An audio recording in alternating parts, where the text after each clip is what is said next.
अब म आजको विषय राष्ट्रियता, नागरिकता र राष्ट्रिय सुरक्षाको सवालमा आफ्नो यो शीर्षक अन्तर्गत रहेर भनाइहरू राखिदिन भन्नका लागि यो पाठकजीलाई म अबको समय सुम्पिन चाहन्छु। नागरिकताको विषय नेपालमा लामो समयदेखि एउटा समस्याको विषय रहेको छ। उसै पनि नागरिकता 20 सालदेखि अगाडि त्यति साह्रै महत्त्वको कागज थिएन।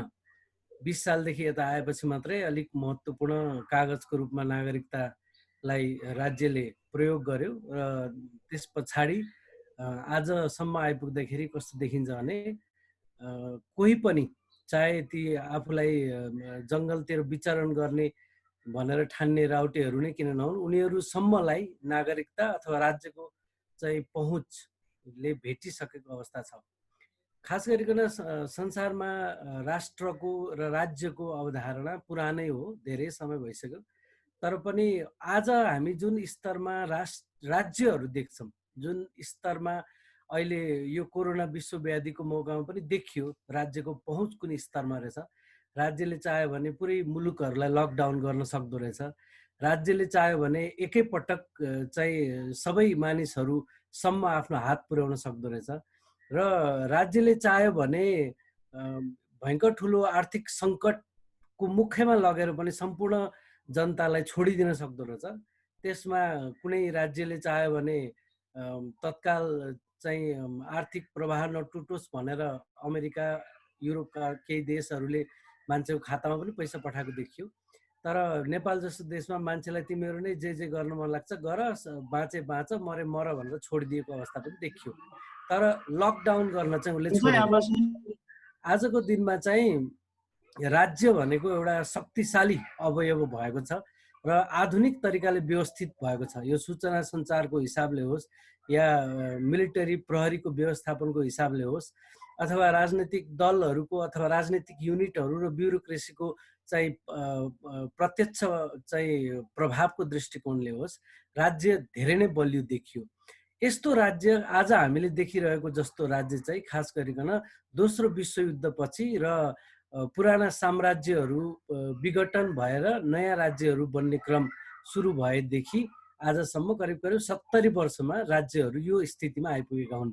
अहिले राज्यहरू जस्ता छन्, पहिला राज्यहरू यस्ता थिएनन् र यति धेरै जनताको गाउँ-गाउँसम्म र बस्ती-बस्तीसम्म ती राज्यहरूको पहुँच पनि थिएन पहिला।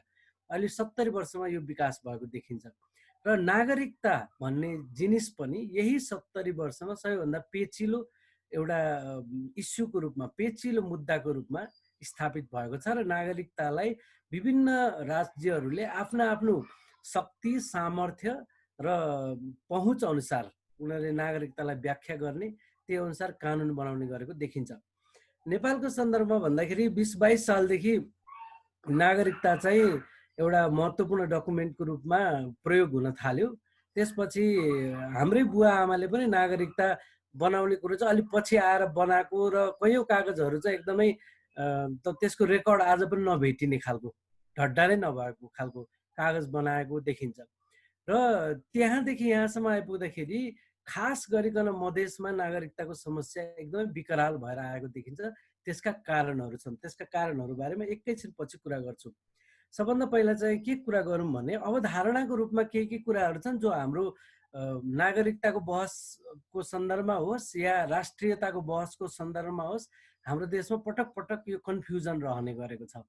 त्यही भएर यसबारेमा बढी त डम्बर सरले भन्नु होला, त्यही पनि म छोटकरीमा के भन्न चाहेँ भने देश भन्ने चाहिँ हाम्रो यताको पूर्वीय परम्परा अनुसार र संसारैभरि पनि त्यस्तै देखिन्छ। देश भन्ने शब्द चाहिँ यताको भएको भएर देश भन्ने शब्दले चाहिँ मान्छेको बसोबास रहेको, समुदाय रहेको र जीवन जोडिएको एउटा गाउँठाउँलाई जनाउँछ देशले। र त्यो देश चाहिँ कस्तो हुन्छ भने तपाईँको कोही मान्छे अरबमा गएर मर्यो भने पनि उसको लास प्लेन चढाएर लिएर आएर फेरि काठमाडौँमा पनि नराखिकन गाउँमै सद्गत गर्न लगिन्छ। त्यो धारणाले चाहिँ के बताउँछ भने जुन माटोले मलाई उब्जाएको छ, मेरो शरीर त्यही माटोमा मिल्नुपर्छ भन्ने त्यो धारणा, त्यो अवधारणा हाम्रो सम्पूर्ण आदिवासी जनजाति संस्कृतिमा पनि त्यो अवधारणा पाइन्छ। सबै जसो भनौँ न एबोरिजिनल भन्नाले तपाईँको इन्डिजिनस भन्ने सेन्समा लिने हो भने सबै समुदाय, सबै इन्डिजिनस समुदायमा यो अवधारणा पाइन्छ। जुन माटोले मलाई उब्जायो, जुन माटोले मलाई हुर्कायो, त्यो माटोमा मेरो शरीर मिल्नुपर्छ भन्ने अवधारणा पाइन्छ।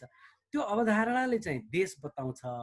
त्यही भएर त्यो मान्छेले चाहिँ आफ्नो ठाउँको हिसाबले मान्छेहरू बढी नजिक हुने, बढी परिचित जस्तो हुने र बढी आत्मीयता हुने हुन्छ। त्यसकारण त्यो देशको एउटा अवधारणा भयो।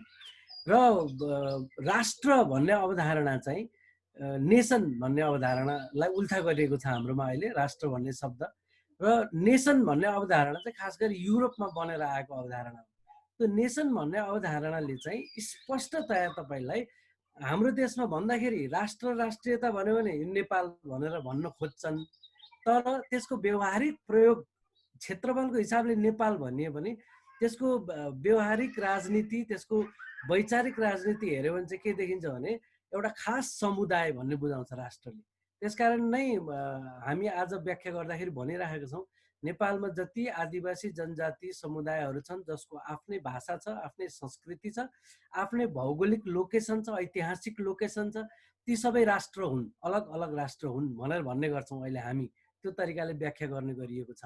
त यो व्याख्या चाहिँ हामीले पछिल्लो समय गरेको व्याख्या हो। खास गरिकन 46 साल पछाडि एकाडेमियामा यो व्याख्या हुन थालेको छ भने 62-63को आन्दोलन पछाडि चाहिँ यो व्यापक रूपमा चाहिँ तपाईँको राजनीतिमा र एभ्रिडे लाइफमा पनि यो व्याख्या चाहिँ आइपुगेको छ।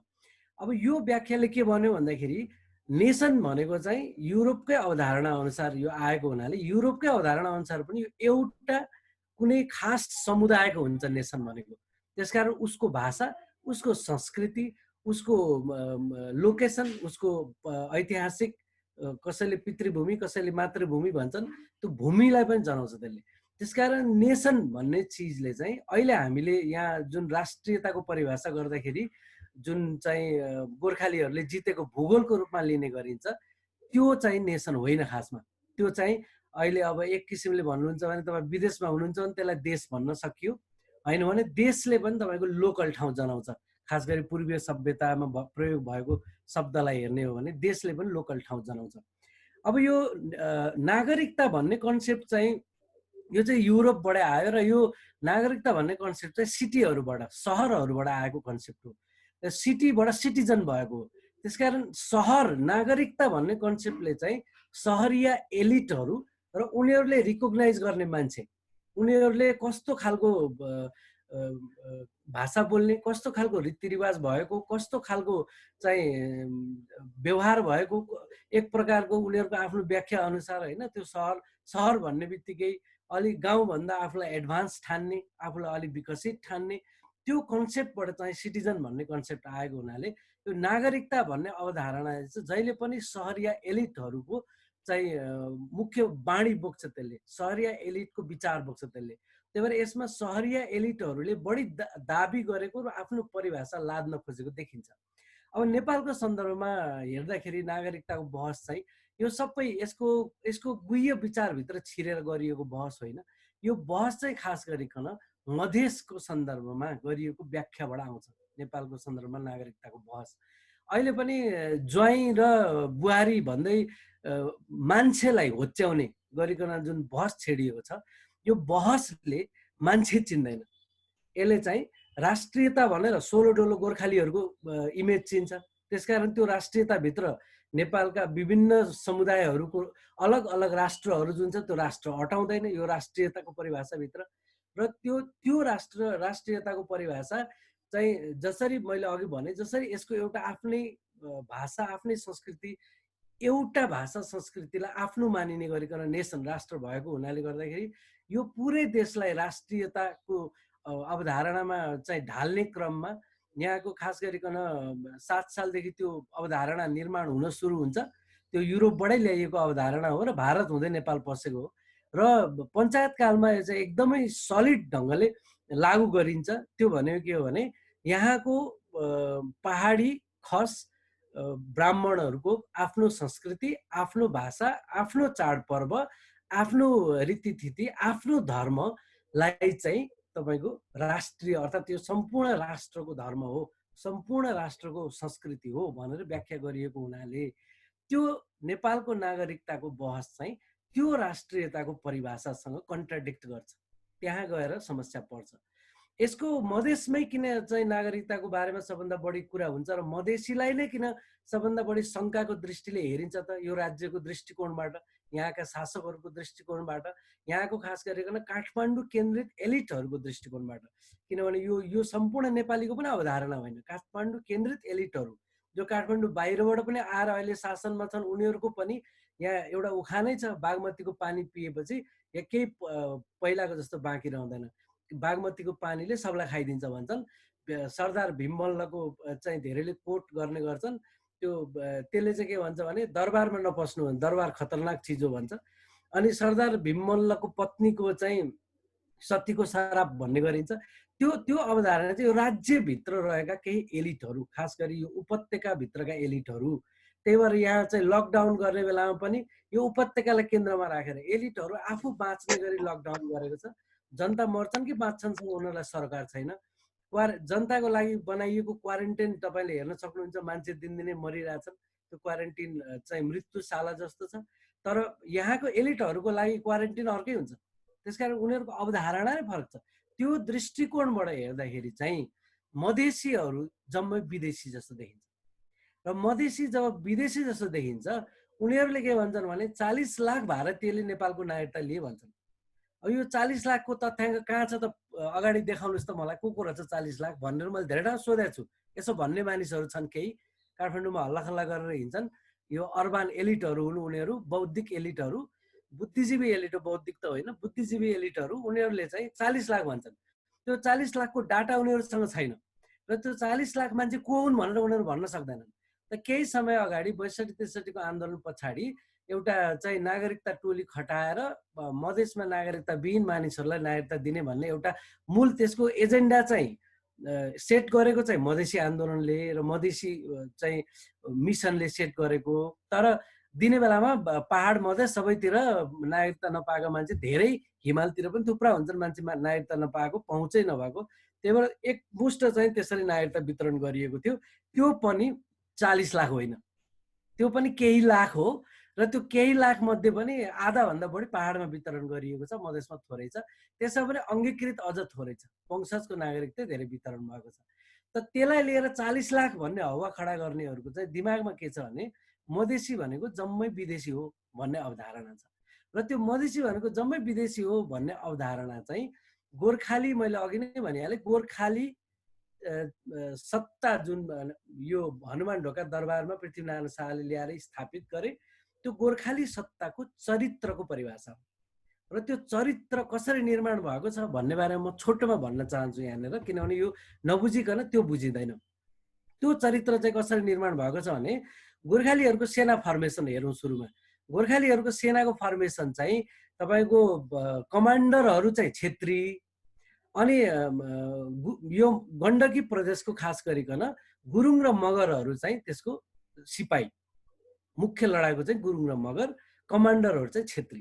त त्यसरी त्यो सेनाको फर्मेसन गर्ने बेलामा पृथ्वीनारायण शाहले व्यापक एउटा लोभ देखाएको छ। त्यो के हो भने नेपाल, त्यति बेलाको नेपाल भनेको यो भ्याली भयो, नेपाल उपत्यका जितिसकेपछि त्यस अन्तर्गत हामीले एउटा राष्ट्र ठुलो देश बनाइसकेपछि, उनीहरूले गोर्खा साम्राज्य भन्थे, गोर्खा साम्राज्य बनाइसकेपछि तिमीहरूलाई व्यापक वीरता दिम्ला, तिमीहरूलाई जागिर दिम्ला, तिमीहरूलाई केही कुराको दुःख हुन दिन्न, ठुलो जमिन जितेपछि तिमीहरूलाई ठुलो जमिन जागिर दिम्ला भनेर लोभ देखाएको छ।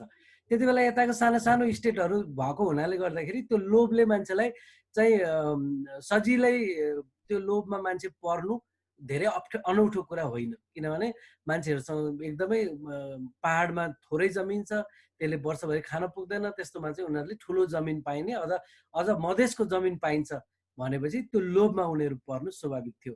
त्यतिन्जेलकै कुरा गर्ने हो भने पनि मधेस चाहिँ खास गरिकन पूर्वको मधेस विजयपुर राज्य अन्तर्गत छ, बिचको मधेस मकवानपुर राज्य अन्तर्गत छ, अनि पश्चिमतिरको मधेस पाल्पा राज्य अन्तर्गत छ। त्यसकारण विभिन्न पहाडी स्टेटहरूले चाहिँ मधेसको भूमिमाथि एक प्रकारको औपनिवेशिक शासन त्यति बेलादेखि नै गरिराखेको छ। त्यसकारण मधेसमा धेरै रेभेन्यू छ, धेरै पैसा आउँछ मधेसबाट भन्ने थाहा छ। तर मधेसको राज्य चाहिँ पहाडी राज्यको कन्ट्रोलमा छ मधेसको जमिन। त्यसकारण सबैलाई के थाहा छ भने त्यो पहाडी राज्यहरू कब्जा गर्यो भने मधेसको त आफ्नो हुन्छ भन्ने सबैलाई थाहा छ। र पृथ्वीनारायण शाहले त्यही लोभ देखाएर त्यति बेलाको आर्मीको संरचना बनाएको छ र 25 वर्षसम्म एकदमै दीर्घकालीन लडाइँ लडेको छ। र त्यो लड्ने क्रममा अब अमरसिंह थापा हेर्नुभयो भने लमजुङको त्यहाँको सेनाको महत्त्वपूर्ण मान्छे।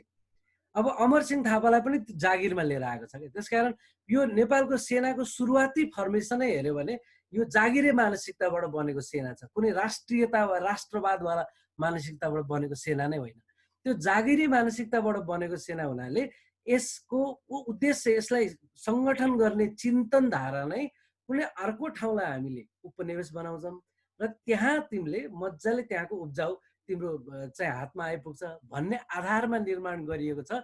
र उपत्यका जितिसकेपछि हनुमान ढोकामा जुन राज्य सत्ता स्थापना गरे पृथ्वीनारायण शाहले, त्यो राज्य सत्ताको चरित्र सुरुदेखि नै त्यही छ। उसले उपनिवेश कायम गर्छ, विभिन्न समुदायहरूमाथि उपनिवेश कायम गर्छ। जति जितेको छ, जितेको जति समुदायहरू माथि चाहिँ उपनिवेश कायम गर्छ, किनभने ती समुदायहरूको राष्ट्र छ, ती समुदायहरूको भूमि छ, आफ्नै भाषा छ। त्यहाँ के गर्ने त भन्दाखेरि त्यहाँबाट कर उठाएर हुन्छ कि या विभिन्न नसिहत दिएर हुन्छ, पैसा अथवा सम्पत्ति कलेक्ट गर्ने, सङ्कलन गर्ने, काठमाडौँको दरबारमा लिएर आउने र दरबारका एलिटहरू जो छन् उनीहरूलाई विभिन्न वीरता वितरण गर्ने र त्यो वीरता चाहिँ प्राइभेट प्रपर्टी सर युज गर्न पाइने भयो।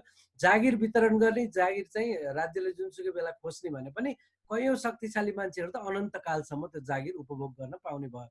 र त्यसबाट आएको जुन सम्पत्ति छ त्यो चाहिँ व्यक्तिगत सम्पत्ति हुने भयो। त्यसकारण उपत्यकामा विभिन्न उपत्यकामै पनि वीरता बाँडियो र उपत्यकाभन्दा बाहिर पनि व्यापक गरिकन मधेसको जमिन चाहिँ वीरता बाँडियो।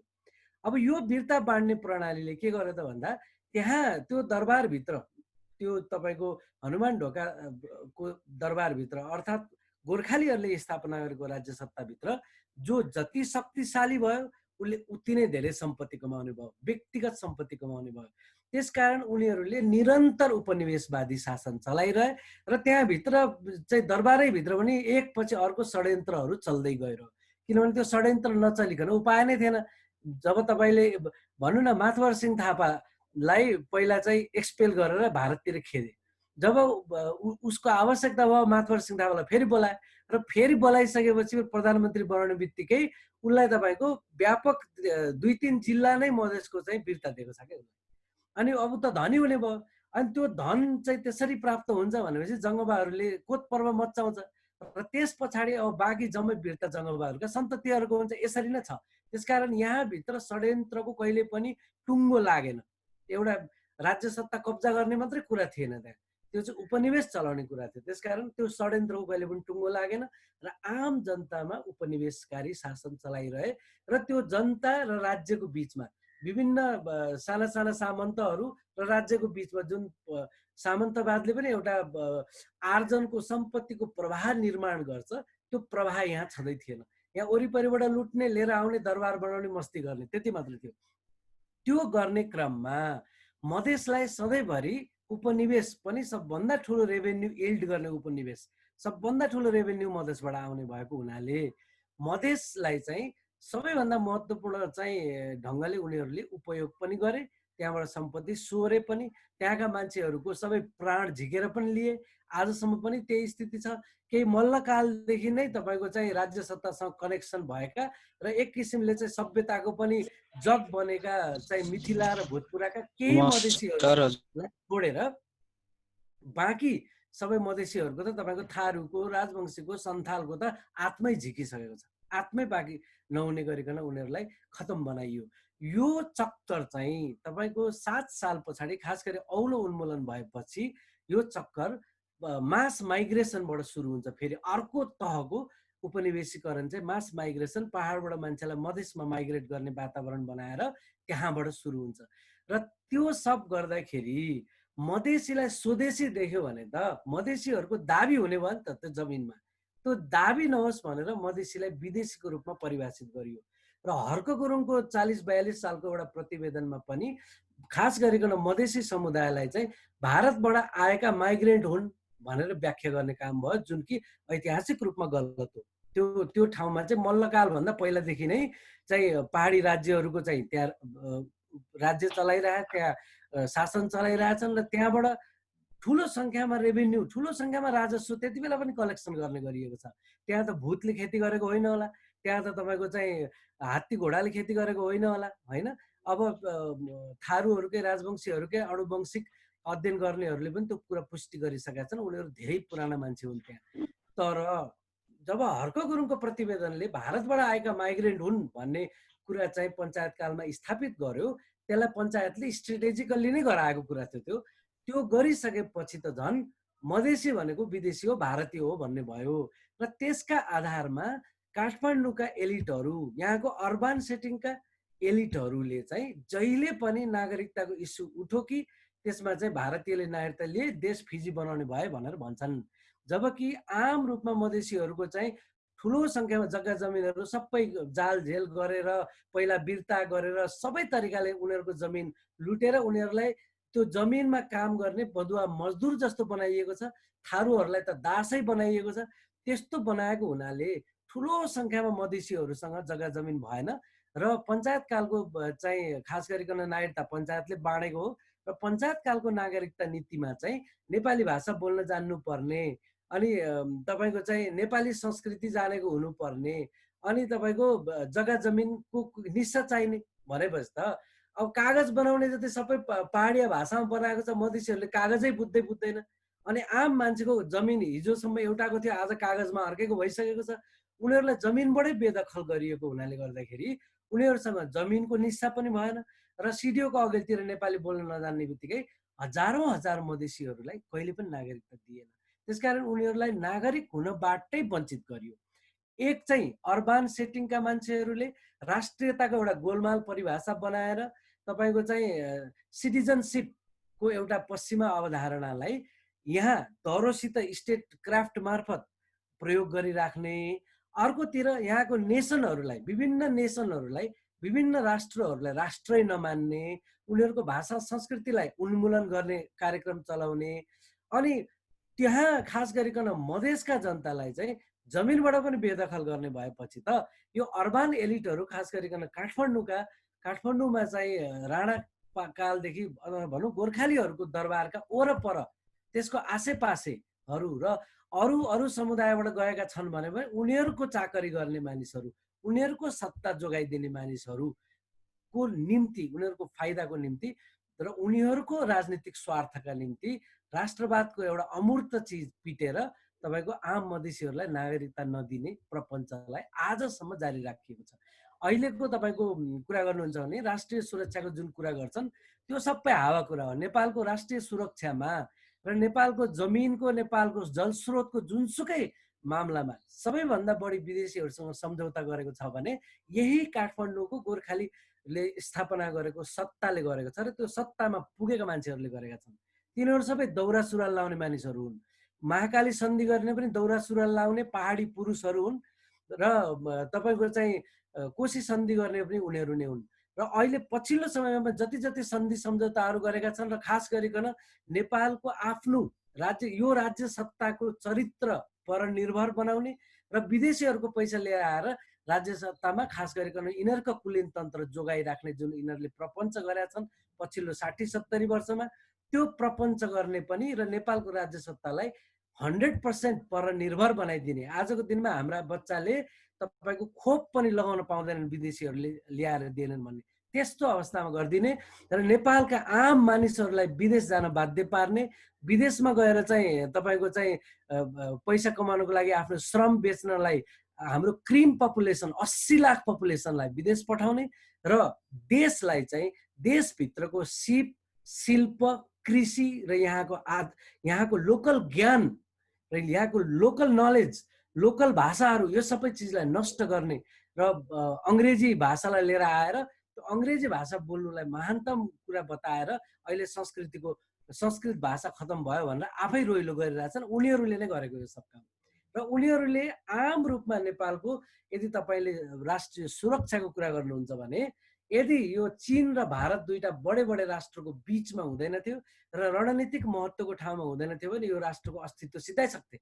किनभने तपाईँको आन्तरिक रूपमा तपाईँको उत्पादन छैन, तपाईँ आफ्नो कुरा केही छैन, 80 लाख मान्छे विदेशी पुँजीको सेवा गरेर बाँच्नुपर्ने अवस्थामा छ र उनीहरूले पठाएको पैसाले हामी यहाँ उपभोग गर्नुपर्ने र त्यही उपभोगका सामानहरू किनेको पैसामा कर लगाएर यो राज्यको ढुकुटी चल्नुपर्ने अहिले अर्थमन्त्रीले भनेको सुनिहाल्नुभयो।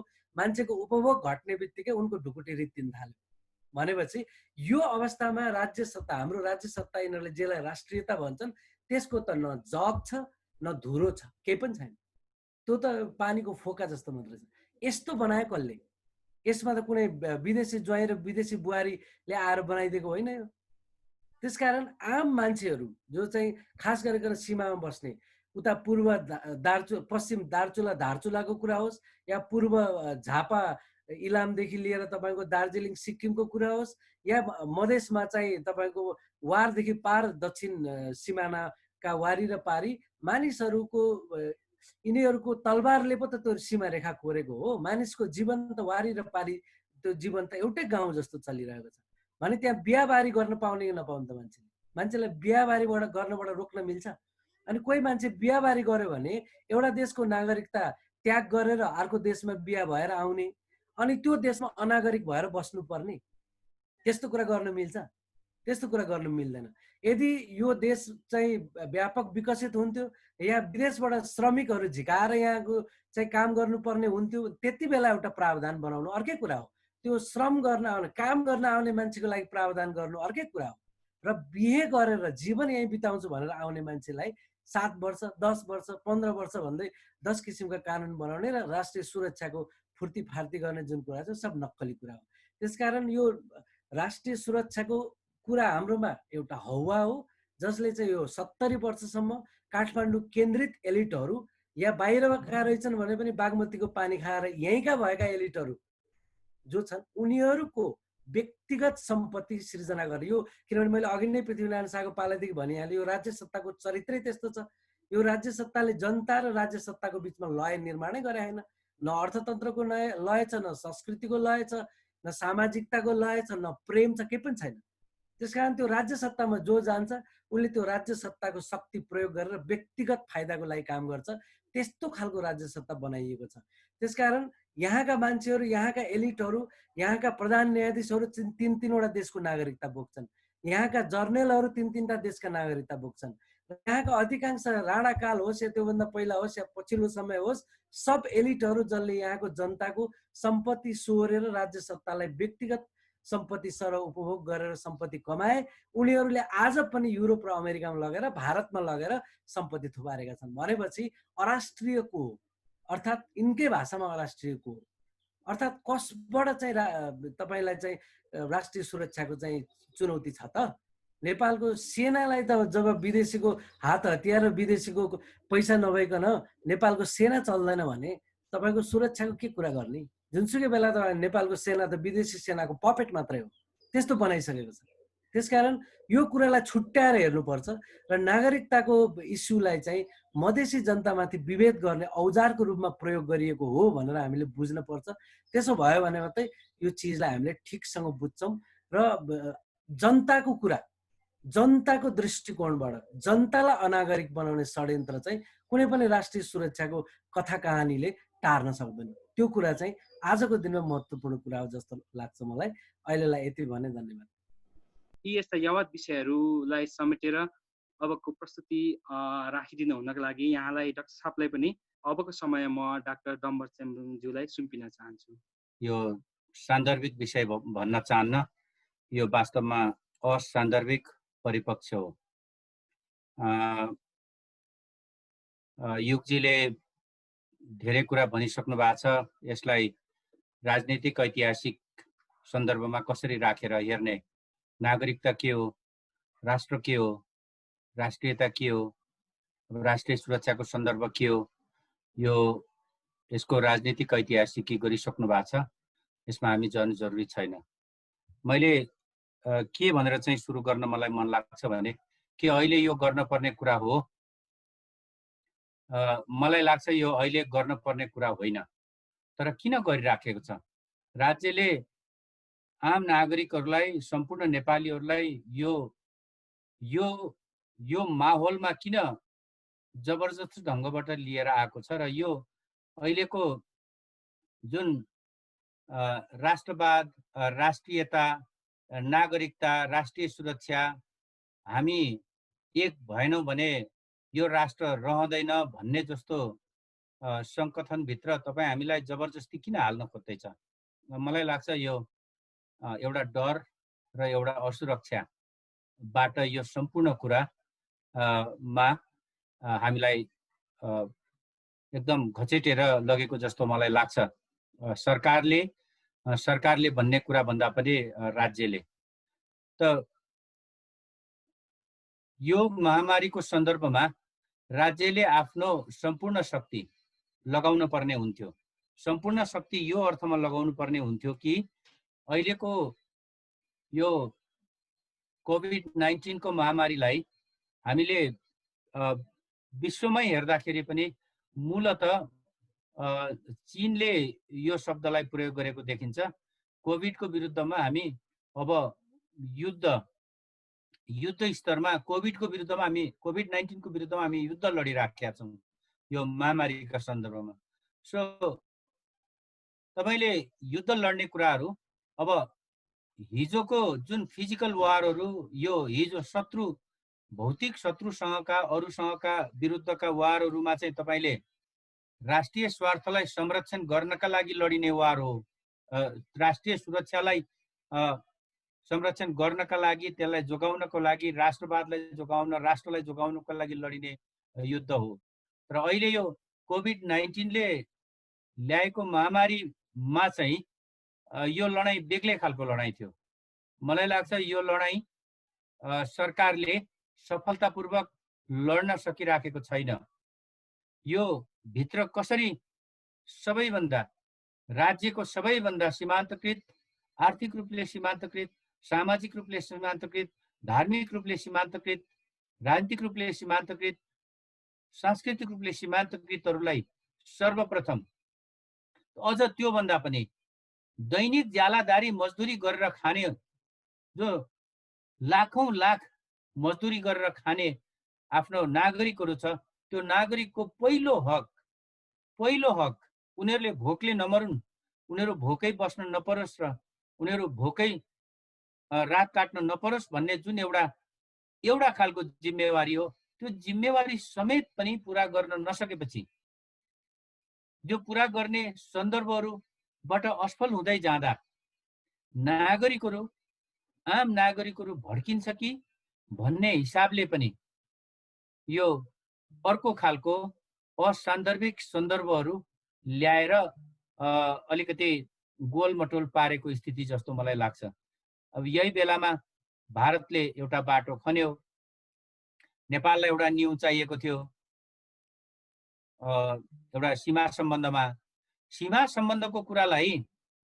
पहिलो कुरा त सीमा सम्बन्धको कुराहरू राष्ट्रवादसँग आउने कुरा, यो विधिसम्म होइन। राष्ट्र भनेकै तपाईले बङ्गालीमा हेर्नुभयो भने जाति हो। राष्ट्रसङ्घ भन्नु पर्यो भने बङ्गालीमा, बङ्गला भाषामा जाति सङ्घ भनेर भनेको पनि तपाईले सुन्नुहुन्छ।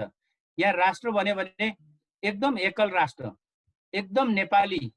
त्यो अघि युग सरले त्यो उठाइसक्नु भएको छ। त्यो सन्दर्भ हिजो परापूर्व कालमा पृथ्वीनारायण शाहले त्यो निर्माण गरेको खालको एउटा जो न्यारेटिभ छ, त्यो न्यारेटिभ, त्यो सङ्गठन, यो असली हिन्दुस्तान बनाउने, यो हिमालयको काखमा, यो हिमालयको फुट हिल्समा एउटा खालको गिरिराज अथवा पर्वतराज निर्माण गर्ने भन्ने जुन एउटा सपना थियो, त्यो सपनालाई अहिले वास्तवमा त्यो पुरा गर्ने खालको अवसरका रूपमा उपयोग गरिराखेको जस्तो सन्दर्भ चाहिँ मलाई लाग्छ। किनभने एक अन्तर्राष्ट्रिय सीमाको सन्दर्भहरू आजको आधुनिक राज्यमा, आधुनिक समाजमा मूलत राष्ट्रिय स्वार्थ भन्छ, नेशनल इन्ट्रेस्ट भन्छ, त्यो राष्ट्रिय स्वार्थ अन्तर्गत, र इन्टरनेसनल डिप्लोमेसी भन्छ, त्यो अन्तर्राष्ट्रिय कूटनीति अन्तर्गत डिल गरिने कुराहरू हो। अहिले राष्ट्रको कुरा गर्दाखेरि हामी राष्ट्र बहुलताका सन्दर्भको कुराहरू गर्छौँ। हिजोको जस्तो एकल राष्ट्रवाद कति बेला मात्रै सान्दर्भिक थियो भने हिजो औपनिवेशिक कालमा मात्रै सान्दर्भिक थियो। जति बेला भारत युरोपको उपनिवेश थियो, बेलायतको उपनिवेश थियो, अथवा जति पनि Asia, south east Asia, south एसियामा देशहरू युरोपियन देशहरूको चाहिँ उपनिवेशको रूपमा थियो, त्यो सन्दर्भमा चाहिँ वास्तवमा नेसनलिजम, एकल नेसनलिजम, एउटा देशलाई आफ्नो आफ्नो राज्य निर्माण गर्ने र आफ्नो राज्य निर्माण गर्नका लागि आफ्नो देशलाई मुक्त गरौँ उपनिवेशको पन्जाबाट भन्ने खालको रेटोरिक, भन्ने खालको त्यो सङ्कथन र त्यो पोलिटिकल रेटोरिक, त्यो राजनीतिक एउटा सन्दर्भहरूलाई विकसित गरेर ल्याइएको कुरा हो यो राष्ट्रवाद पनि। त्योभन्दा पनि अगाडि युग पाठक सरले अघि भनिसक्नु भएको छ, एउटा भाषा बोल्नेहरूको एउटा राज्य हुन सक्छ भनेर यो 18-19औं शताब्दीको कुरा हो वास्तवमा। तर अहिले आएर अब नागरिकताको सन्दर्भमा राष्ट्रवाद आएको छ, राष्ट्रियता आएको छ, सीमाको सन्दर्भमा आएको छ। यो चाहिँ के हो भने यो मौकामा राज्यले, सरकारले आफ्नो असफलतालाई ढाकछोप गर्न पनि सजिलो होस् एकातिर, अर्कोतिर निरन्तर आफ्नो जुन हैकम छ, राजनीतिक हैकम, त्यसलाई पनि चाहिँ विस्तार गरेर लान सकियोस् भन्ने किसिमको एउटा त्यो चाहिँ भावना र त्यो चाहिँ विचारले प्रेरित भएको हुन सक्छ भन्ने मलाई लाग्छ। नत्र हामीले आज बुझ्दाखेरि हरेक नेपालीहरूले दुई ढङ्गले आफ्नो पर्सनालिटीलाई, आफ्नो जिम्मेवारीलाई, आफ्नो देशसँगको सम्बन्धलाई दुई किसिमले बुझ्दछन् भनेर म ठान्दछु। एक, एउटा राष्ट्रिय भावनाको हैसियतमा यो नेपाल प्रतिको मेरो जिम्मेवारी के हो, किन हामी एउटा फरक भाषा बोल्छौँ अथवा तपाईँ एउटा भाषा बोल्नुहुन्छ, आफ्नो भाषा, आफ्नो परिवार, आफ्नो संस्कृति, आफ्नो परम्परा, आफ्नो विशिष्ट इतिहास, आफ्नो विशिष्ट जातीय, विशिष्ट भाषिक, विशिष्ट हातथलोको त्यो ऐतिहासिकतासँग एउटा खालको माटोप्रतिको स्नेह र माया र जन्मभूमि प्रतिको जिम्मेवारी बोध एउटा गर्छ हरेक नागरिकले। अर्को चाहिँ नागरिक हुनुको जिम्मेवारी बोध। जब हामी एउटा बालिक उमेरमा पुग्छौँ, नागरिकताको प्रसङ्ग आउँछ। नागरिक भइसकेपछिको एउटा बालिक मताधिकार हुने कुरा, तपाईँ एउटा निश्चित इम्प्लोइमेन्टको अवस्थामा जागिरमा जाने कुरा, अनि तपाईँ एउटा राजनीतिक अधिकारलाई सदुपयोग गर्ने कुरा, बृहत्तर राजनीतिक अधिकार, यो कुराहरू गर्दाखेरि हामी हरेक व्यक्तिलाई संसारभरि आजको आधुनिक समाजमा, आजको आधुनिक राज्यहरूको सन्दर्भमा एउटा व्यक्तिको दुई खालको सामाजिक जिम्मेदारी, राजनीतिक जिम्मेदारी अथवा व्यक्तिगत जिम्मेदारीहरू छ भन्ठान्छु। यसरी छुट्याएर हेर्नुपर्ने। तर अहिले कस्तो भयो भने नागरिकता नै राष्ट्रियता हो, राष्ट्रियता नै नागरिकता हो। त्यो एक जमानामा त्यो पनि थियो, तर अहिले हामी त्यो खालको अवस्थामा चाहिँ हामी चाहिँ छैनौँ। र त्यो खालको अवस्थामा टेक्ने हो भने हामी पुरानो पञ्चायतकालीन अथवा त्यो भन्दा पनि पुरानो एउटा भाषा बोल्नेहरूको मात्रै एउटा राज्य हुन सक्छ भन्ने एकदम अत्यन्त परम्परागत र प्राचीन खालको राजनीतिक सोचमा हामी पश्चगामी सोचमा हामी चाहिँ फर्कनु पर्ने हुन्छ।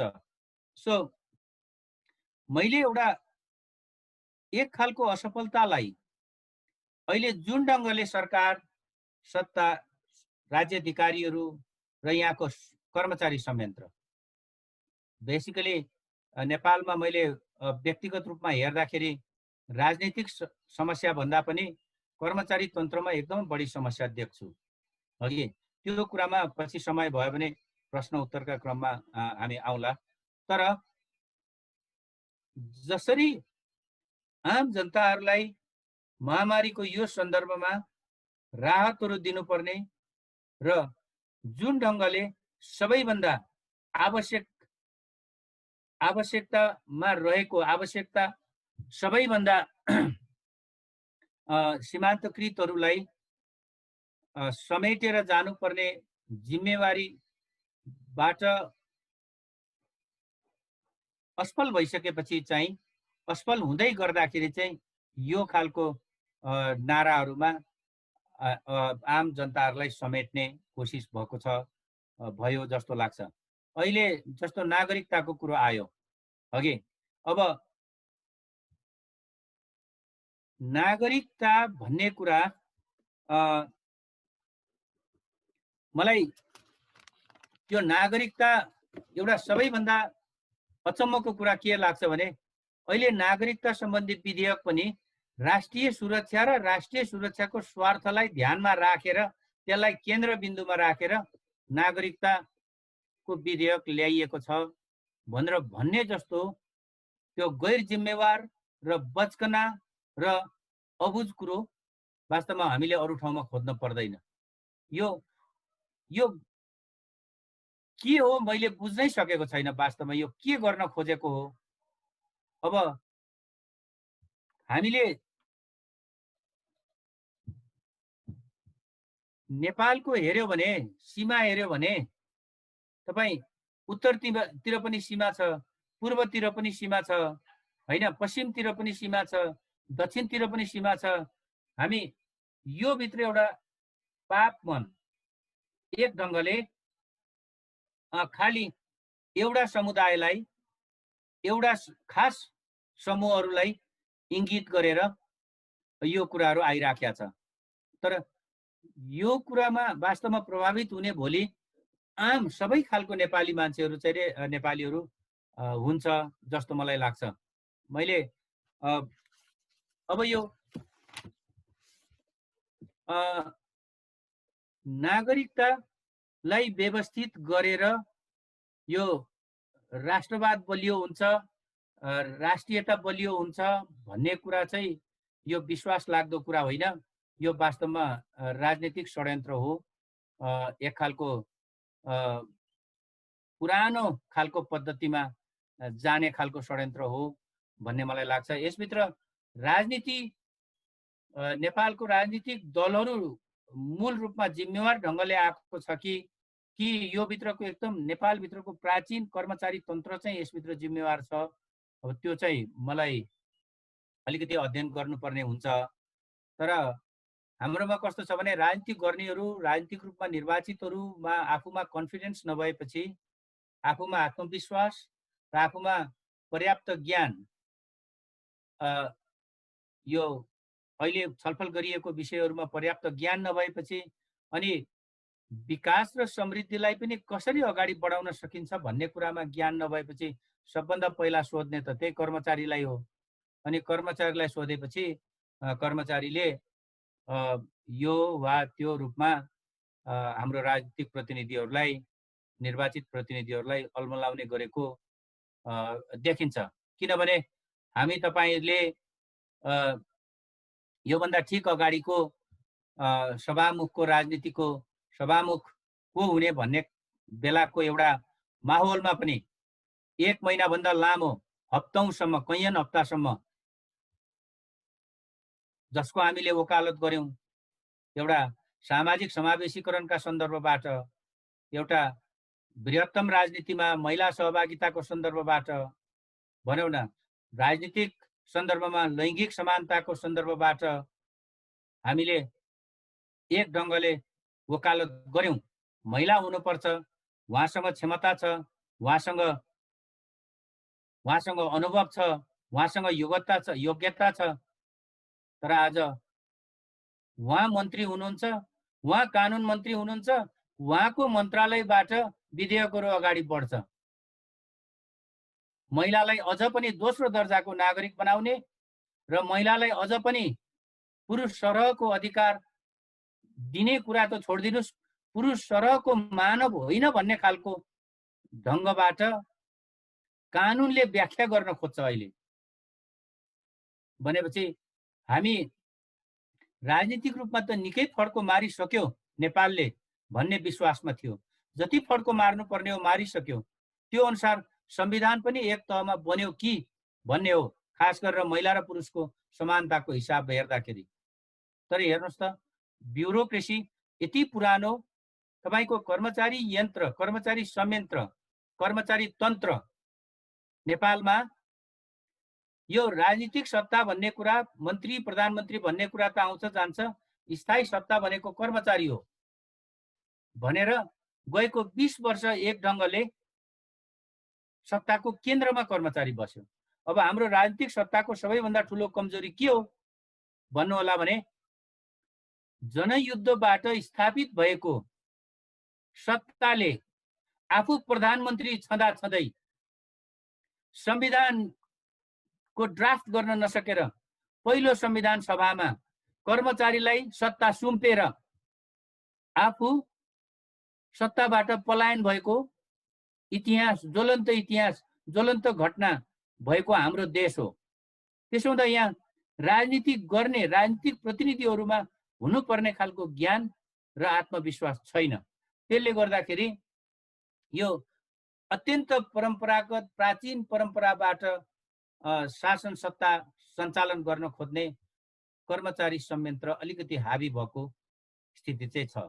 त्यो हुँदाखेरि पनि अहिले नागरिकताको विधेयकमा त्यस्तो कुरा आएको हो कि भन्ने पनि मलाई लाग्छ। तर मैले मेरो जीवनमा हेर्दाखेरि, मैले देश विदेश हेर्दाखेरि मैले देखिराखेको छु। म युएसए बस्दाखेरि पनि मेरो एकजना पोस्ट गरिरहनु भएको इन्जिनियर साथी हुनुहुन्थ्यो पश्चिम कास्कीतिरको। उहाँको ससुराली आसाम थियो। अघि तपाईँ अबको दिनमा अहिले यहाँनिर विभिन्न देश विदेशका साथीहरू अहिले यहाँनिर हुनुहुन्छ। अबको दिनमा सोच्नुहोस्, यो 7 वर्षे नियम लागू भयो भने अहिले यो राज्यले एउटा खास समूहलाई सोचेर त्यस्तो गर्न लागिराखेको छ। भोलि तपाईँ हाम्रो कुटुम्ब आसाममा, मिजोरममा, दार्जिलिङमा, सिक्किममा, बर्मामा पनि पहाडी समुदायहरूले पनि, पर्वतीयहरूले पनि कुटुम्ब त खेलिराखेका छन्।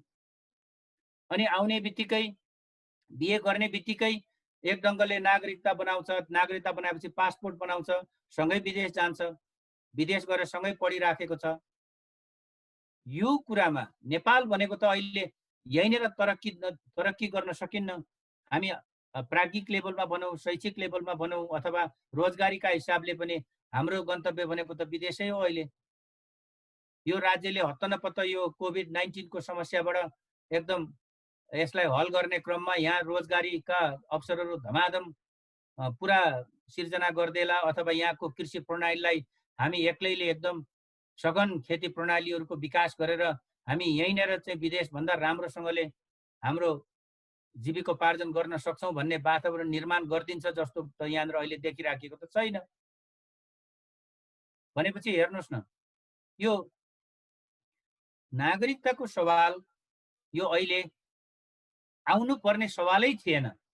तर खाली आम नागरिकहरूलाई सरकारले आफ्नो जिम्मेवारी पुरा, अरू खालको जिम्मेवारी पुरा नगरिराखेको सन्दर्भमा एक ढङ्गले अल्मलाउनको लागि, भ्रान्ति सिर्जना गर्नका लागि यो गरिराखेको छ कि भन्ने मलाई लाग्छ। तर आशा गरौँ यस्तो खालको नागरिकता विधेयकहरू पास हुँदैन। यो पास भयो र यो 7 वर्षे, कम्तीमा 7 वर्षपछि मात्रै प्रक्रिया सुरु गर्ने भयो भन्ने भयो भने मलाई लाग्छ नेपाल एकदम दीर्घकालीन नयाँ खालको द्वन्द्वमा फस्छ। र अर्को कुरा के पनि सुन्नमा आइराखेको छ भने नागरिकता विधेयकलाई सामान्य बहुमतबाट पनि पास गर्ने र ऐन बनाउने भन्ने कुरा जो छ, यो भयो भने फरक खालको नागरिकता विधेयक र नागरिकता ऐन हरेक 5 वर्षमा सरकार फेरिएसँगै, बहुमतको सरकार फेरिएसँगै यो धमाधम फेरिँदै रहनेछ भन्ने जस्तो लाग्छ। नत्र भने पनि किन तपाईँ एउटा दीर्घकालीन द्वन्द्वमा फस्नुहुन्छ? यो आफै फस्ने खालको खाडल खनिराखेको जस्तो मलाई लाग्छ अहिले वास्तवमा। तर यो नगर्नुपर्ने हो, के गर्ने? अल्पबुद्धि भयङ्करम अब मूर्खका औषधि हुँदैन, तपाईँ हामीले सम्झाएर पनि हुँदैन भनेको हामी भयङ्कर विद्वान भनेको होइन, तर यस्ता समस्याहरू हामीले भोगेका छौँ। देश विदेशको यात्रामा पनि भोगेका छौँ, यही देशमा रहने क्रममा पनि भोगेका छौँ। यही देशमा पनि नागरिकतै वितरण गर्नेहरू त, नागरिकताको प्रमाणपत्रमा सही गर्नेहरू त मधेसी साथीहरू त छैनन् त, कर्मचारी नै हेर्दाखेरि पनि। कर्मचारी तन्त्र कसको नियन्त्रणमा छ, कसको चाहिने, को छ हाबी त्यहाँ तलमाथि भएको छ भने पनि त्यो तलमाथि गर्ने निर्णय टिप्पणी सदर गर्छ साथीहरू आफै, अनि आफै फेरि एक खालको फरक खालको नियमहरू बनाउने कुरातिर चाहिँ जान्छ। म यसमा यतिमै रोकिन्छु, त्यसपछि प्रश्न उत्तरमा अलिकति सहज ढङ्गले थप कुराहरू गर्न सकिन्छ होला। धन्यवाद। म एउटा कुरा यहाँहरूलाई अनुरोध गर्न चाहन्छु। हामी नेपालमा साना जात, ठुलो जात, चोखो जात, जुठो जात भनेर यो पुस्तौं पुस्ता बाँचेको झन्नै झन्नै 500 वर्ष नाग्यो।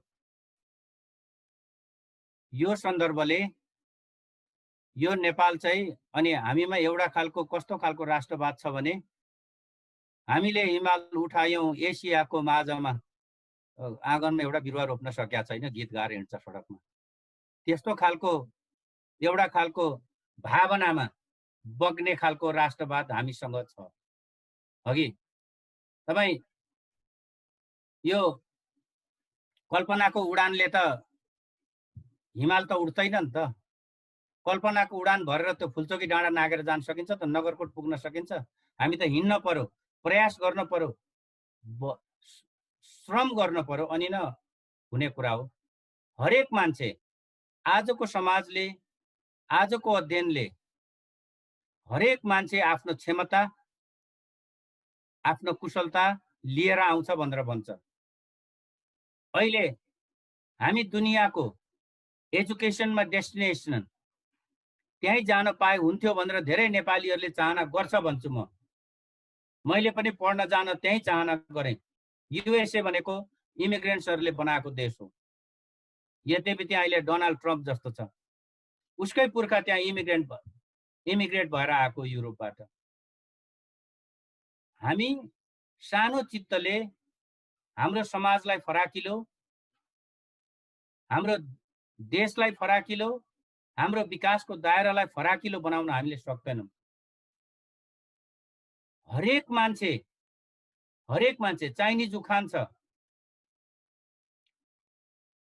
तपाईलाई 10 वर्षको अनिकाल टार्ने विचार छ, धान खेती गर। 50-100 वर्षको अनिकाल टार्ने विचार छ, जङ्गल लगाऊ।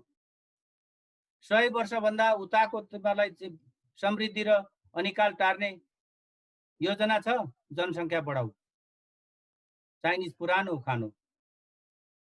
सारा युएसए, क्यानाडा, तपाईँले युरोप हेर्नुभयो भने दुनिया देशका मान्छेहरू, रेफ्युजीहरू सारा आऊ भनेर स्वागत गरेर कति त्यहाँनिर रिसेटल गराएर बसिराखेको छ त। डोनाल्ड ट्रम्प आयो, फरक कुरा हो। नर्कवासीहरू हाम्रो देशमा आउन हुँदैन भनेर भनौँ। सिट होल कन्ट्रिज भन्छ। सिट होल कन्ट्री भन्ने बित्तिकै हाम्रोमा ट्रान्सलेसन अनौठो गरेका थिए, यो नर्कवासी भन्न पर्छ भनेर मैले भने। त्यसो हुँदाखेरि यो कहीँ बिहे गरेर ल्याउँदाखेरि एक त बिहे गरेर आउने बिहे बारीबाट हुने नागरिकतामा त्यो महिला र पुरुषमा महान विभेद एकातिर गरिराखेका छ होइन। अर्कोतिर महिला आओस् कि पुरुष आओस्, तपाईको समाज र तपाईको देशलाई उर्वर बनाउन आउने हो। म मात्रै सबैभन्दा जागरिलो छु, म बाहेक सारा देशका चाहिँ अल्छिन्छन्, यस्तो चिन्तनले हामीलाई वास्तवमा कहीँ पनि लाँदैन। मान्छेले आफ्नो क्षमतासँगै लिएर हिँड्छ। आफूले बाँच्ने भन्दा, आफ्नो पेट भर्ने भन्दा बढी, त्योभन्दा बढी उत्पादन गर्छ हरेक मान्छेले। हामीलाई कस्तो लाग्थ्यो, हङकङ हङकङ बेलायतले छोडेर जानु पर्दा अफिम वारमा चाइना युरोपियनहरुसँग हारेर बेलायतलाई 150 वर्षको लिजमा दिन पर्यो उसको कोलोनीको रूपमा। 1997 मा त्यो छोडेर जाँदा हामी विकासे चित्तका मान्छेहरू, हामी साना चित्तका मान्छेहरू के भन्थ्यौं? बेलायतले कति सुन्दर बनाएको थियो, हाम्रो गोर्खेहरूले गोर्खालीहरूले कति राम्रो गोर्खालीहरूको श्रमले सिंचेर हङकङलाई कति राम्रो बनाएको थियो, चाइनिजहरूलाई आउनुबाट रोकेको थियो। अब चाइना आएर समाप्त हुन्छ। हेर्नुस् त 97 पछाडि जब चाइनाको जिम्बामा हङकङ गयो, रोजगारी कति पायो, विकासले कहाँ फड्को मार्यो, हङकङको स्तर कति पुग्यो, त्यो जीडीपीमा हेर्नुस्, प्रति व्यक्ति आयमा हेर्नुस्। हामी त्यसैले हाम्रो जुन चिन्तनको खाका छ, यो मेरो आँगनमा कोही छिरेर मेरो आँगन जुठो बनाइदिन्छ कि भन्ने खालको हामीले कहिले पनि सोच्नुहुन्न। चित्तलाई फराकिलो गर्नुपर्छ। जनसङ्ख्या बढेर तपाईलाई समस्या हुँदैन, त्यो जनसङ्ख्या तर के हुनुपर्छ? राज्य बलियो हुनुपर्छ, देश बलियो हुनुपर्छ, राज्यका सञ्चालकहरू बुद्धिमान हुनुपर्छ। अनि तपाई त्यही भित्रबाट माटोबाट तपाईले सुन फलाउन सक्नुहुन्छ, देशलाई समृद्ध गर्न सक्नुहुन्छ। हामी मान्छे आइराखेका छ भनेका छौं, तराई खोइ त, तराई पहाड सबै बाँझो छ त, अहिले बाँझो छ त। बाँझो जग्गा बाँझो किन भइराखेको छ? यसमा नयाँ खालको अध्ययन भइराखेको छ। त्यसो हुँदाखेरि हामीले नागरिकता त्यो दिने बित्तिकै, उ गर्ने बित्तिकै यो राष्ट्रियता गुम्छ, नेपाल चाहिँ बगेर गंगाको मैदानमा पुग्छ, यस्तो खालको चिन्तनहरू यो एकदमै पुरातनपन्थी चिन्तन हो। हामी यो चिन्तनबाट मुक्त हुनुपर्छ। यो चिन्तनबाट मुक्त हुन हामीलाई धेरै समय लाग्दैन। तर त्यसैले मैले के भन्छु भने, त भारतबाट भारत माइती हुनेहरू यहाँ बिहे गरेर राजनीतिक नेतृत्वमा पुग्नु भयो। एउटा राजनीति गर्छ, हरेक मान्छेले गर्छ। हामी पनि युरोप जाउँला, हामी पनि एसियाका अरू देशहरू जाउँला, युएसए जाउँला, अस्ट्रेलिया जाउँला, हाम्रा मान्छेहरू पनि त त्यहाँनिर भइराखेका छन्। भर्जिनियाबाट अस्तिको दिन मात्रै फोन गरिरहनु भएको थियो एकजनाले, म यहाँको चाहिँ काउन्टीमा डेपुटी मेयर छु भनेर।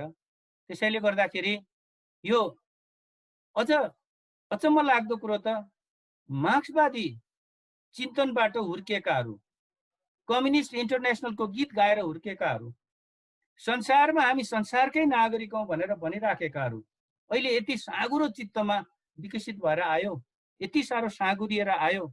यो बडो दुःख लाग्दो कुरा हो। मलाई चाहिँ त्यस्तो लाग्छ।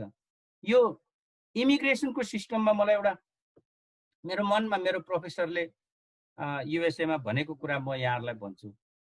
मैले युएसएमा पनि नेपालबाट जानुभएका इमिग्रेन्ट्सहरू, त्यहाँनिर नागरिक भइसकेकाहरू हेरियो।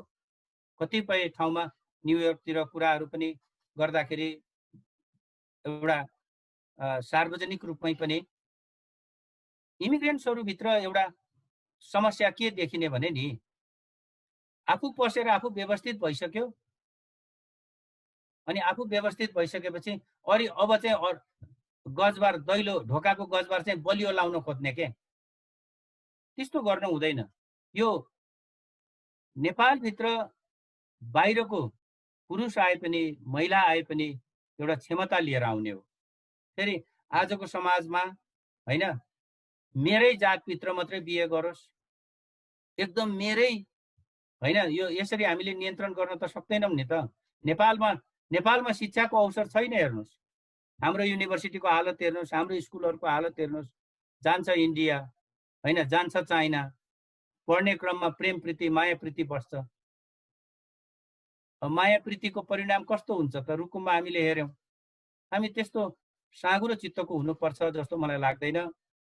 हरेकले यो संसारमा, यो समाजमा राजनीति गर्ने, आफ्नो कुराहरू गर्ने, यो समाजलाई फलाउन फुलाउन समृद्ध बनाउन हरेक व्यक्तिले योगदान गर्न सक्छ र योगदान गर्ने अवसरहरू प्राप्त गर्नुपर्छ भन्ठान्छु म चाहिँ त्यो जातीय एकदम संकीर्णताबाट मलाई सोच्छु भन्ने लाग्दैन। अरू देशमा त्यो छ। ल अरू देशमा 7 वर्षको कुरा छ अरे, 5 वर्षको कुरा छ अरे, 4 वर्षको कुरा छ अरे। हाम्रो विशिष्टता भनेको के हो त? अहिले नयाँ परिभाषा आउन थालेको छ। यो देश त तपोभूमि, देवभूमि हैन, सगरमाथाको, योगको, बुद्धको, त्योबाट हामीले केही हाम्रो नयाँ संसार सिर्जना गर्न सक्छौँ जस्तो मलाई लाग्दैन। गर्नका लागि पनि संसारभरिको हामी श्रमिकहरू, हामी श्रमजीवीहरू, हामी मान्छेहरू, को सानो को ठुलो, को त को म नगरिकन हामी सबैले संसारलाई निर्माण गर्न मद्दत गर्ने हो। हाम्रो विशिष्टता भनेको अहिले सबैलाई एक्सेप्ट गरिराखेको थियो भनेदेखि अहिले चाहिँ अचानक यो राष्ट्रवाद जाग्नुपर्ने कारण के हो? कहीँ बगेर जाने स्थिति त छैन। तपाईँ हेर्नुहोला, यो भित्र यसमा मैले अहिले दिनेश साक्यजीकोमा पनि मैले नागरिकतामा समाधान के त भन्दाखेरि नागरिकताको सवालमा त झिकिँदै गलगाड भनिराखेको वास्तवमा महिलाहरूले पनि आम मधेसीहरूले पनि थपिँदै गलगाड भने जस्तो गरेर अहिले चाहिँ नयाँ विधेयक आउन लाग्यो।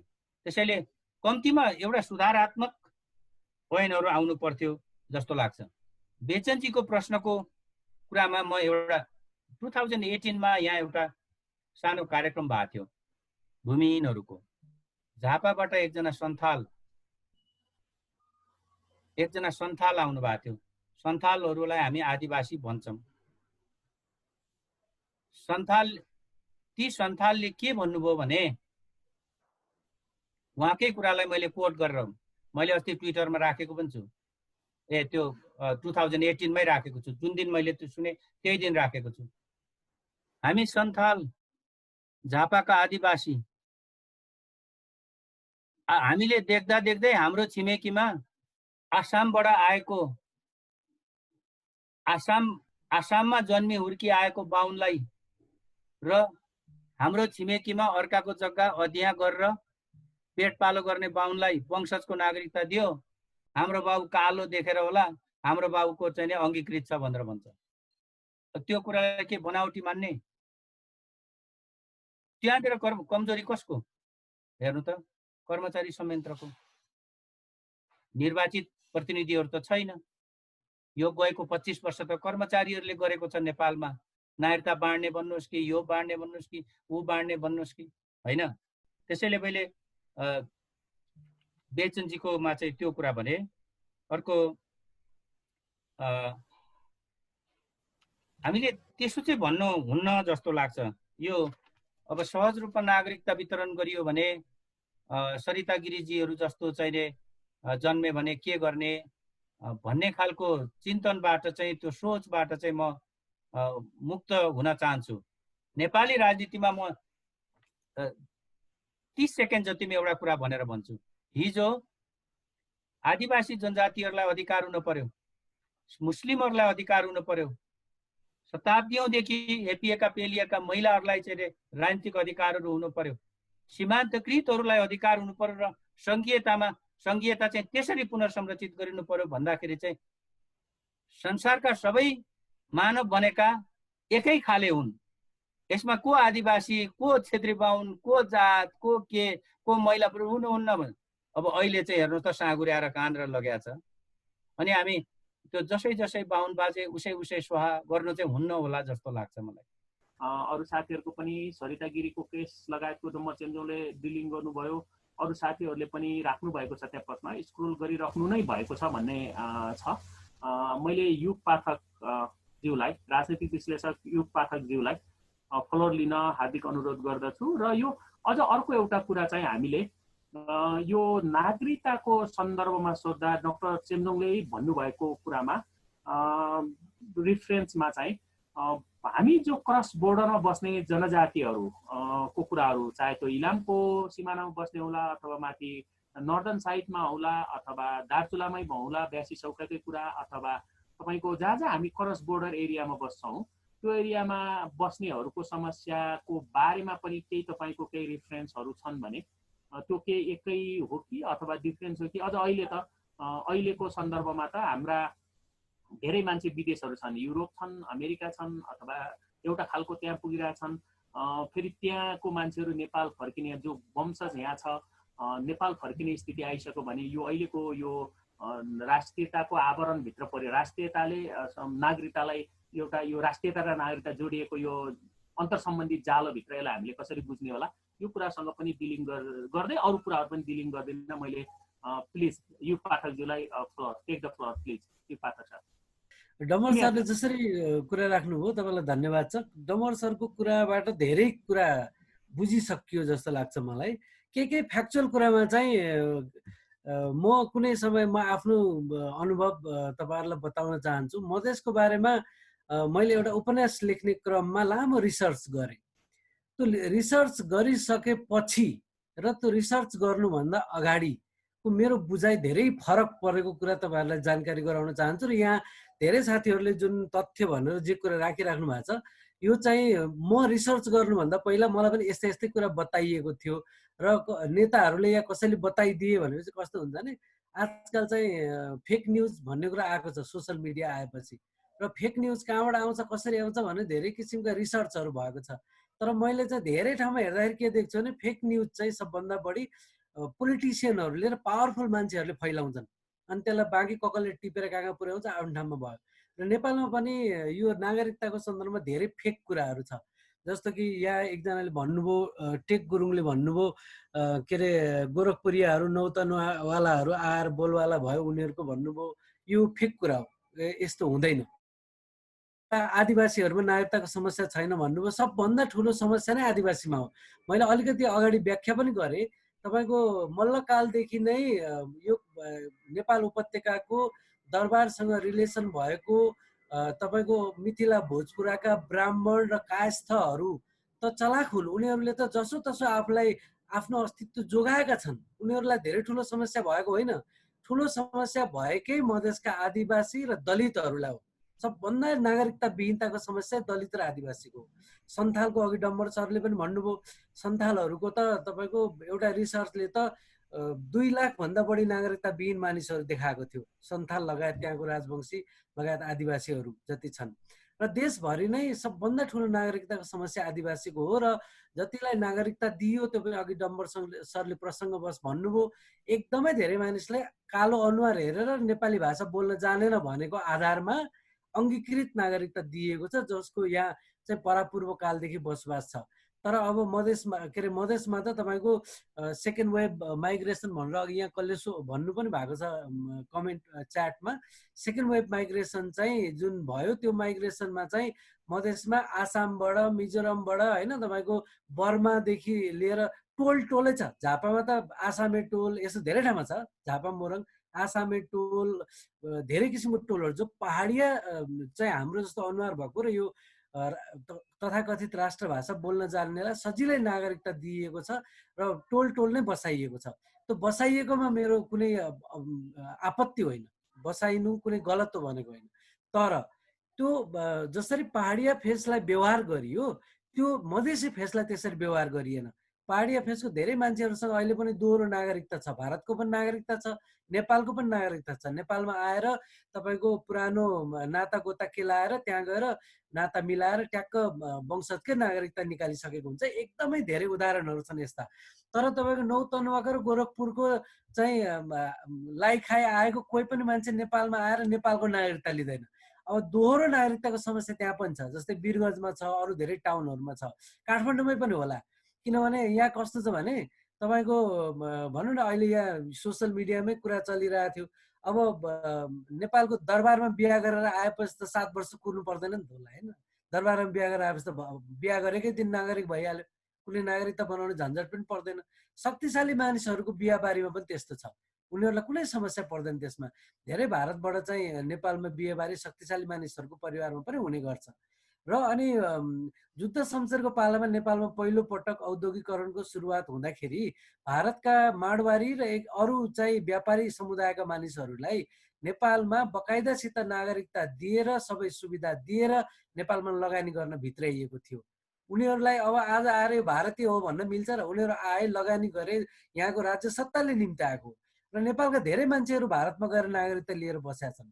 अब नेपालमा चाहिँ नेपाल यस्तो देश होइन जहाँ चाहिँ मान्छे आउनको लागि लुछाचुडी गर्छन्, त्यस्तो देश हो जस्तो मलाई लाग्दैन। हामी यति धेरै अघि डम्बर सरले एकदम राम्रो व्याख्या गर्नुभयो, हामीलाई एकदम ठुला भ्रमहरू वितरण गरिएको छ। मलाई कस्तो लाग्छ भने किताबमा के पढ्यो त्यो आफ्नो ठाउँमा छ, तर जीवन चाहिँ हाम्रो पुरानो परम्परागत र राज्य सत्तामा बस्नेहरूले चलाइदिने भ्रमवाला चिजले चल्ने गर्छ हाम्रो जीवन। हाम्रो राजनीति पनि त्यस्तैले चल्छ। जस्तै भन्नु न, नेपालमा अघि डम्बर सरले कस्तो राम्रोसँग भन्नुभयो, यति ठुलो आर्थिक सङ्कटमा हामी फस्दैछौँ। तपाईँ हामी यहाँ जतिजना छौँ अहिले, हामीलाई लाग्ला 2-4 दिनको छुट्टी हो, हामीले कुरो ठिकसँग बुझ्न बाँकी हुनसक्छ कति कुरा। हाम्रो चाहिँ हामीले यो लकडाउन सुरु हुने बेलादेखि सुरुदेखि लेख्दै आयौँ, भन्दै आयौँ, टिभीमा गएर पनि बोलेको छु मैले, ठुलो आर्थिक सङ्कटमा हामी फस्दैछौँ। 15-16 लाख नेपालीहरू, खास गरिकन तपाईँको चाहिँ गण्डकदेखि उता कर्णाली प्रदेश र उता महाकाली क्षेत्रका मानिसहरू 15देखि 16 लाख मानिसहरू भारतमा काम गर्छन्। उनीहरूको डिपेन्डेन्सी छ भारतको सहरहरूसँग, त्यहाँको जीवनको डिपेन्डेन्सी छ। 45 लाख त तपाईँको डाटामा देखिन्छ, अरबदेखि लिएर अरू रोजगारका क्षेत्र भएका विदेशी मुलुकमा काम गर्ने नेपालीहरू। यसमा तपाईँको युरोप अमेरिका गएका अलि हुने खाने मानिसहरूको त कुरै आउँदैन यसमा। जसले ठ्याक्क उताबाट पैसा कमाएर त्यो पैसा नेपालमा पठाउँछ र त्यो पैसा नेपालको जिडिपीको औपचारिक भाषामा 30%, अनौपचारिक रूपमा 40% छ। हेर्नुहोस्, त्यो 40% जिडिपी नेपालमा उताबाट आइरहेको छ र त्यो जिडिपीको यहाँ उपभोग हुन्छ र त्यो उपभोगबाट आउने पैसाले यिनीहरूको राज्यको ढुकुटी चल्छ, हाम्रो मार्केट चल्छ, हाम्रो ब्याङ्क चल्छ। त्यसकारण अब त ठुलो आर्थिक सङ्कटमा मुलुक फस्दै गइरहेको छ, मान्छे क्वारेन्टाइनमा मरिरहेका छन्। यो चिजबाट ध्यान भड्काउनको लागि राष्ट्रियता र राष्ट्रवादको नक्कली कुरा गर्ने गर्छन्, त्यो पनि कसले भन्दा महाकाली सन्धि गर्ने मानिसहरूले। म एउटा कुरा अचम्म लाग्छ, यो भ्रमबाट म केही वर्ष अगाडि मात्रै मुक्त भएको हुँ, माङ्गेना लेख्ने क्रममा खास गरिकन यो भ्रमबाट मुक्त भएको हुँ। म पनि थिएँ यो भ्रममा। हामीलाई कस्तो लाग्छ भने यो राष्ट्रवादको गफ गरेपछि राष्ट्र जोगिन्छ भन्ने लाग्छ कि गफ गरेर राष्ट्र जोगिँदैन। हाम्रो डिपेन्डेन्सी लेभल, आजको दिनको डिपेन्डेन्सी भारतसँग 63% व्यापार घाटा हाम्रो डिपेन्डेन्सी। हेर्नुहोस् कति धेरै हामी परनिर्भर छौँ भारतसँग, र हाम्रो जिडिपीको 40% भनेको के हो, र त्यसको पनि सर्कुलेटिङ मनी, मार्केटमा सर्कुलेट हुने, ब्याङ्क चलाउने, बजार चलाउने, टुरिज्म चलाउने, सारा चिज चलाउने सर्कुलेटिङ मनी चाहिँ तपाईँको रेमिटेन्सबाट आइरहेछ। त्यति धेरै हामी विदेशसँग निर्भर छौँ भनेपछि हाम्रो आफ्नो राज्य सत्ताको, हाम्रो आफ्नो जीवनको यत्रो ठुलो सङ्कटमा हामी फसिरहेको बेलामा नक्कली राष्ट्रवादको कुरा धेरै हुने गर्छ हाम्रोमा। महाकाली सन्धि गर्दाखेरि दुईटा पक्ष थियो। एउटा पक्षले भन्यो रातारात सेटेलाइटबाट बिजुली बेचेर हामी धनी हुन्छ भन्यो, के भयो त? यतिका वर्ष 2-2.5 दशकपछि के भयो त? अनि अर्को पक्ष थियो, त्यसले माले र एमाले फुटायो त्यति बेलाको एमालेलाई, र त्यो अर्को पक्षले भन्यो यसले देशलाई वात्तै भारतले खाइदियो भनेर भन्यो। खोइ खायो त भारतले? यो दुईटै नक्कली कुरा हो। त्यसकारण राष्ट्रवादको नाममा नेपालमा जति कुरा हुने गर्छ यो तथ्य कम र नक्कली कुरा धेरै हो। त्यसकारण यो नागरिकताको मामलामा पनि उनीहरूले अघि एकदम डम्बर सरले सही सठिक कुरा भन्नुभयो, यो यिनीहरूको हाम्रो राज्य सत्तामा बस्ने मानिसहरूको उद्देश्य चाहिँ प्रतिगमन गर्नु हो। अघि धेरैजनाले हामीलाई सोध्नुभयो कि समाधान के त? समाधान 63 सालको अन्तरिम संविधानमै छ। यो त अहिलेका शासकहरूले गरेको त, यो अहिलेका शासकहरूको आँखा यहाँ पिठ्युमा छ र पैताला पछाडि फर्केको छ। उनीहरू पछाडि गइरहेछन्, अगाडिको भविष्य त उनीहरूले देख्दैनन्। हाम्रो जीवनको एकदमै उर्वरशील 5 वर्ष यिनीहरूले नष्ट गरिरहेछन्। त्यसकारण उनीहरूको उद्देश्य के हो? हामीलाई पछाडि फर्काउनु हो। त्यसकारण नागरिकताको मामलामा पछाडि फर्काउन खोजेको। त्यसकारण चुच्चे नक्सा बनाएर एउटा भ्रम दिएर, त्यो नक्सा ठिकै हो एक किसिमले इन्डियासँग, तर इन्डियासँग नक्सा बनाएर कहाँ भूमि दिन्छ त नि उसले? 50 वर्षदेखि सेना ल्याएर राखेको छ। महेन्द्रसँग चाहिँ मौखिक अन्डरस्ट्यान्डिङमा सेना ल्याएर राखेको छ, र तपाईँले चुच्चा नक्सा बनाउँदैमा उसले तपाईँलाई भूमि दियो त? त्यसमा दीपावली गर्ने कुरा हो त? तपाईँले दबाब दिने कुरा ठिक हो, एकछिनलाई मानौँ, तर दबाब दिँदैमा भारतले मान्छ भन्ने छैन नि। उसँग त कसरी टेबल टक गर्ने भनेर पो वातावरण बनाउने हो।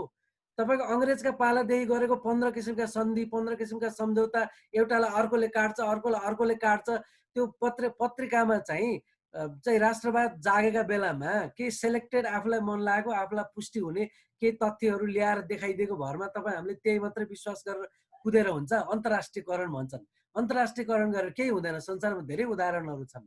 यसको सबभन्दा पहिला त अन्तर्राष्ट्रियकरणै हुँदैन कानुनी रूपमा, यसका पनि आफ्नै लिगल साइड छन्। अब यस्तो कुरामा हामीलाई फसाइदियो क्या ल्याएर। लकडाउनमा जीवन खतम भइरहेछ, मान्छेहरू मरिरहेछन्, गरिबहरू खान नपाएर मरिरहेछन्। अनि तपाईँको चाहिँ यहाँ तपाईँको चाहिँ आर्थिक सङ्कट यस्तो घाँटी समाउन आइसक्यो हामी सबैको।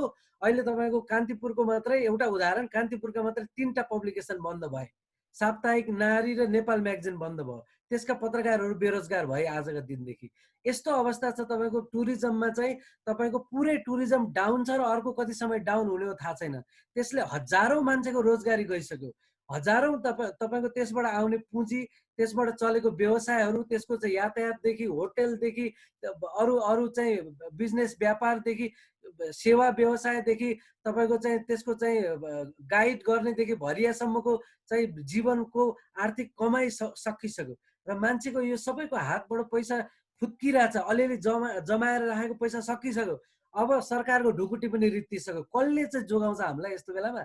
यस्तो बेलामा यो नक्कली राष्ट्रवादको कुरो र नक्कली नागरिकताको कुरो ल्याएर उनीहरूले गरिरहेको एउटा हाम्रो आँखामा छारो हालेको र आफ्नो यो बदमासी छोप्ने काम गरेको नम्बर 1 यो हो। र यसले यो केपी ओलीको सबैभन्दा ठुलो समर्थकलाई पनि केही दिनपछि थला पारिदिनेवाला छ आर्थिक सङ्कटले, हेर्नु होला। अनि अर्को कुरो के हो त भन्दाखेरि महिलामाथि त यो यिनीहरूले ल्याएको कानुनले चरम विभेद गर्छ। यो बहस जुन हामी गरिरहेछौँ, यो बहस आजभन्दा 1 वर्ष अगाडि पनि थियो। त्यति बेला मैले बोलेको भिडियो अहिले पनि फेसबुकमा मान्छेले सेयर गरिरहेछन्। 1 वर्ष अगाडि पनि त्यही बहस, अहिले ल्याएर फेरि त्यही बहस। यो कुनै बेला हो? यति बेला तपाईँको चाहिँ आर्थिक सङ्कट कसरी एड्रेस गर्ने भनेर चाहिँ विधेयक ल्याउनु पर्ने हो कि अध्यादेश ल्याउनु पर्ने? त्यो पनि ल्याउनु पर्ने। पार्टी फुटाउने अध्यादेश ल्याउँछन् यो बेलामा। अनि यो बेलामा चाहिँ तपाईँको नक्सा चुच्चो बनाएर के हुन्छ? त्यो त भारतले अहिले दिनेवाला त छैन होइन। उसले बाटो बनाइसक्यो, सामरिक रूपमा चाइनासँग व्यापार गर्ने नाका खोलेको छ। चाइनाको पनि यसमा मौन समर्थन छ भनेपछि यो सब चिज चाहिँ हामीलाई मूर्ख बनाउने काम भइरहेछ।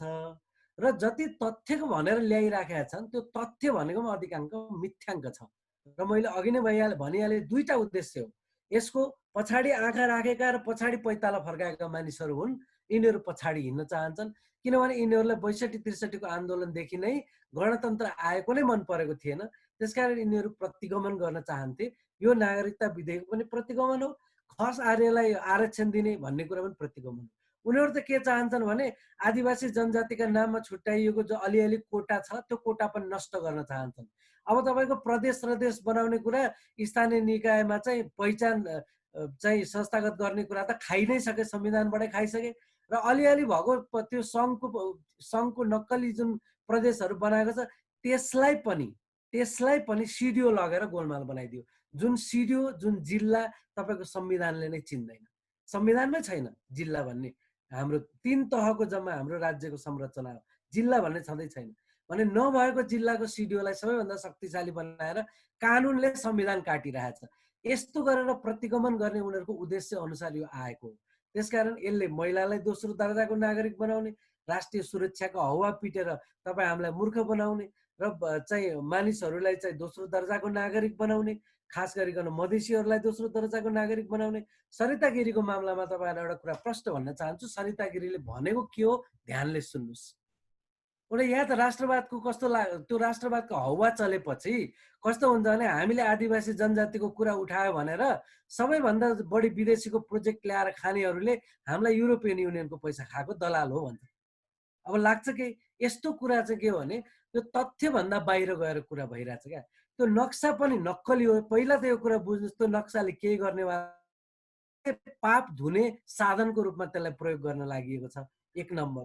अनि अर्को नम्बर सरिता गिरीले चाहिँ यसरी नक्सा बनाएर हुँदैन, कूटनीतिक रूपमा कुरा गर्नुपर्छ त भने हो नि। सरिता गिरीले त्योभन्दा बढी के भने हो त? सरिता गिरीले त्योभन्दा बढी भनेकै केही छैन। त्यसकारण सरिता गिरीलाई पनि अनावश्यक रूपमा भिलेन बनाउन केही आवश्यक छैन। यो चाहिँ कुरा के हो भने आज मौका पर्यो सरिता गिरीलाई भिलेन बनाए, भोलि आदिवासी जनजातिले अधिकार खोज्यो तपाईँ हामीलाई भिलेन बनाउँछन्, अनि भोलि दलितले अधिकार खोज्यो दलितलाई अराष्ट्रिय भन्छन्। यो चक्र त राणाहरूले त्रिभुवनलाई अराष्ट्रिय भनेको होइन र। त्रिभुवन चाहिँ कौन सा नेपालबाट भारतमा गएर शरण लिएको होइन र त्रिभुवनले।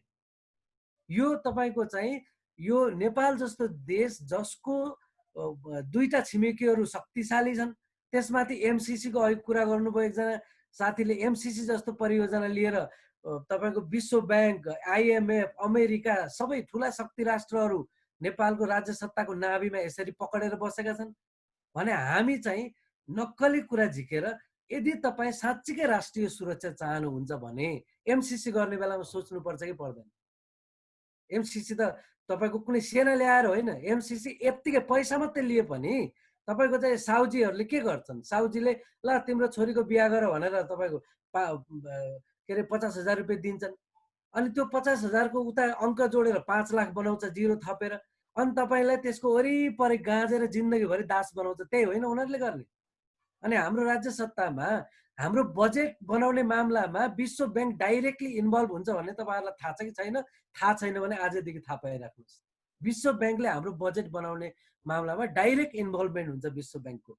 अनि त्यस पछाडि नेपालको प्रधानमन्त्री कार्यालयभित्र, सिंहदरबारको प्रधानमन्त्री कार्यालयभित्र डोनर एजेन्सीको अफिस छ। अनि कुरा तपाईँको राष्ट्रिय सुरक्षाको गरेर हुन्छ? नक्कली कुरा धेरै भयो। त्यसकारण यो कुरा के हो भने यसमा कहाँनिर हामी चाहिँ साहसमा आउँ भने हामीलाई राजनीति यो सबै ठग राजनीति हो। हेर्नु न, तपाईँको यो राष्ट्रवाद बेचेर कुन चाहिँ राजनीति उल्टायो भन्नुहोस् त? समावेशिताको राजनीति उल्टायो नि, केपी ओलीलाई लिएर आए, समावेशिताको राजनीति उल्टाए। के राजनीति उल्टाए? यो सबैको समान अधिकार स्थापित गर्ने 62-63 को आन्दोलनको म्यान्डेट उल्टाएको हो नि। राष्ट्रवाद कसका लागि फाइदाजनक रहेछ त? मैले अघि सुरुमै व्याख्या गर्दा पनि भनेको थिएँ, यो काठमाडौँको बागमतीको पानी खाएका केही एलिटहरूको खल्तीको राजनीति हो। त्यसकारण यो राजनीतिको भ्रमबाट हामी मुक्त नभएसम्म हामीलाई नै चक्रव्यूह जाँतो घुमाएको घुमाइ गर्छन् यिनीहरूले। त्यसकारण सबभन्दा पहिला यो भ्रमबाट मुक्त हौँ, त्यसपछि हामी कसरी इन्डिपेन्डेन्ट हुने, हामी कसरी सार्वभौमसत्ता सम्पन्न हुनु छ भने सबभन्दा पहिला आर्थिक सार्वभौमसत्ता हुन्छ, अर्थतन्त्रको सार्वभौमसत्ता हुन्छ। त्यो नभएसम्म तपाईँको टेरिटोरीको सार्वभौमसत्ताको केही अर्थ हुँदैन। अर्थतन्त्रको सार्वभौमसत्तालाई कसरी जोगाउने भन्दा नि बनाउनै बाँकी छ हाम्रो त। कसरी बनाउने? त्यसमा हाम्रा स्थानीय ज्ञानहरू, आदिवासी, जनजाति, मधेसी, दलित सबका हातहरू जोडेर कसरी यहीँको जमिनभित्रबाट हाम्रा सिपहरू, हाम्रा सिर्जनाहरू, हाम्रा ज्ञानहरू, हाम्रो खेती किसानी के चिजलाई हाम्रा आफ्ना छन् नि सिप शिल्पहरू, त्यसलाई चाहिँ दोस्रो दर्जाको बनाइएको थियो भने त्यो ज्ञानलाई पहिलो दर्जाको बनाएर अनि यो एमसीसी लिएर आउने र तथाकथित विकास गर्ने चाहिँ पश्चिमा ज्ञान छ, यो ज्ञानलाई दोस्रो दर्जाको ज्ञान बनाउनु पर्छ। दुईटै ज्ञान चाहिन्छ तर त्यसलाई दोस्रो दर्जाको ज्ञान बनाउनु पर्छ। हाम्रो आदिवासी ज्ञान, हाम्रो यहाँको इन्डिजिनस ज्ञानलाई पहिलो दर्जाको ज्ञान बनाइयो भने बल्ल यस्तो चिजहरू हामी छिमल्न सक्छौँ। होइन भने तपाईँको यस्ता कुरामा हामीलाई अल्म ल्याएर अब यो विधेयक मात्रै होइन, हेर्नुहोस् बिस्तारै यिनीहरूले समावेशिता कटाइदिन्छन्, सब कटाइदिन्छन्। म त भन्छु कटाउनु पर्छ, यिनीहरू आएकै त्यसकै लागि। र यसको विरुद्धमा सङ्घर्ष नगरिकन तपाईँ हाम्रो मुक्ति त सम्भव छैन, हाम्रो समाजको मुक्ति सम्भव छैन। त्यसकारण त्यो बाटोमा जाने हो भने यो दृष्टिकोणबाट, यो विश्व दृष्टिकोणबाट यो नागरिकता विधेयकलाई पनि हामीले हेर्नु पर्यो, राष्ट्रियताको मामलालाई पनि त्यसरी हेर्नु पर्यो, सार्वभौम सत्ताको मामलालाई पनि त्यसरी हेर्नु पर्यो, अनि मात्रै हामी ठिक ठाउँमा पुग्छौँ होला भन्ने लाग्छ। अहिलेलाई यति भने धन्यवाद। युग सरलाई एउटा कुरा अलि इम्पोर्टेन्ट, यो एकदम धेरै डिस्कोर्समा आइराखेकोले जोड्नलाई हामीसँग धेरै समय त छैन। हामी 8:30 जाँदा हामी यसलाई समापन गर्नेछौँ। अझ 20 मिनट हामीसँग छ। डाक्टर हर्क गुरुङको रेफरेन्समा चाहिँ कुरा आइरहेछ, डाक्टर टेक गुरुङले पनि त्यो कुरा उठाउनु भएको छ, त्यो डिस्कोर्समा पनि आउँछ अलिकति। यसलाई कसरी हेर्ने? किनभने डाक्टर हर्क गुरुङले सिमानाको अतिक्रमणको कुरालाई जसरी त्यो प्रतिवेदनमा अघि हजुरले उल्लेख गर्नुभयो त्यो, र डेभिड होमबर्गले पनि त्यो तेस्रो wave of migration to Nepal भन्ने कुराहरू भारतबाट आयो यस्तो भन्ने खालको विचार आएको छ भन्ने छ। यसलाई हजुरको अब्जर्भेसनमा अलिकति यो मेरो विचारले धेरै उठ्ने भएकोले हैन? सही हो, एकदमै। हर्क गुरुङको त्यो प्रतिवेदनको बारेमा मैले अरू पनि एक दुई सरहरूलाई सोधेको थिएँ। यो उहाँले यसको बारेमा आफ्नै जीवनकालमा केही बोल्नुभयो कि भएन? जस्तै कि उहाँ पञ्चायत कालको एउटा बौद्धिक आर्किटेक्ट हुनुहुन्थ्यो। पञ्चायतको 14 अञ्चल 75 जिल्लादेखि लिएर होइन राष्ट्रियताको पनि मुख्य चाहिँ आर्किटेक्ट मध्ये उहाँ एकजना हो। त्यति बेलाको पञ्चायतको बौद्धिकताको आर्किटेक्ट हो उहाँ। त्यसकारण उहाँको धेरै कुराहरू विवादास्पद छ। पछिल्लो समयको उहाँको 46 साल पछाडिको र अगाडिको धेरै कुरा छुट्याएर हेर्नुपर्ने हुन्छ। र 46 साल पछाडि उहाँले खास गरी आदिवासी जनजातिको पहिचानको सवालमा उहाँको सिफ्ट भएको देखिन्छ र उहाँले धेरै त्यो आफ्नो कुराहरू पुष्टि गर्नको लागि धेरै नयाँ अध्ययनहरू पनि गर्नुभएको देखिन्छ। तर धेरै मधेसी एक्टिभिस्टहरूले त्यो मैले ठ्याक्कै अहिले टाइम चाहिँ मैले किताबै पल्टाएर हेर्नुपर्छ 42-43 कति सालतिरको हो त्यो प्रतिवेदन। त्यो प्रतिवेदनले चाहिँ मधेसी समुदायलाई चाहिँ खास गरिकन भारतबाट आएको भारतको भनौँ न फ्रेस माइग्रेसन हो भन्ने हिसाबले चाहिँ त्यो खास गरिकन राष्ट्रियताकै सवाल त्यो उसलाई नयाँ व्याख्या दिनको लागि गरेको प्रतिवेदन हो त्यो। र त्यो प्रतिवेदनको चाहिँ मधेसी एक्टिभिस्टहरूले नबिराइकन आजसम्म भत्सना गरिरहेछन्। र मैले धेरै विद्वानहरूलाई सोधेँ, हर्क गुरुङले आफ्नै जीवनकालमा यसबारेमा केही भन्नुभयो त भन्दा लेखेरै त भन्नु भएन। तर केही कार्यक्रमहरूमा अनौपचारिक रूपमा उहाँले चाहिँ गल्ती भएको हो त्यो प्रतिवेदनमा पञ्चायतको त्यो शक्ति संरचनाभित्रबाट लेखिएको हुनाले र त्यो राज्य सत्ताकै एउटा मिसन अन्तर्गत लेखिएको हुनाले गल्ती भएको हो भनेर भन्नुभएको छ भन्ने कुरा हो त्यो कुरा चाहिँ होइन।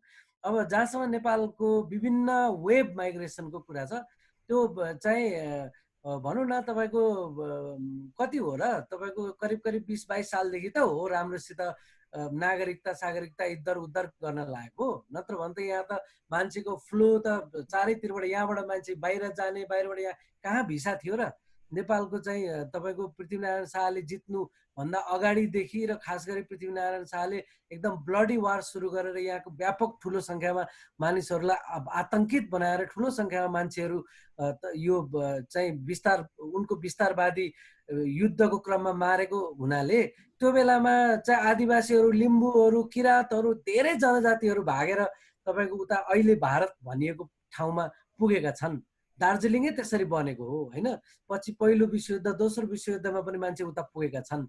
अनि यही मेनल्यान्डको चाहिँ बाहुन क्षेत्री दलितहरू पनि तपाईँको प्रेम अन्तर्जातीय प्रेम गर्नेहरू भागेर पुगेका छन्। यहाँकाले मार्ने भएको भएर यहाँ किनभने कठोर कानुन थियो त्यसलाई त्यस्तो कुरा अस्वीकार हुन्थ्यो।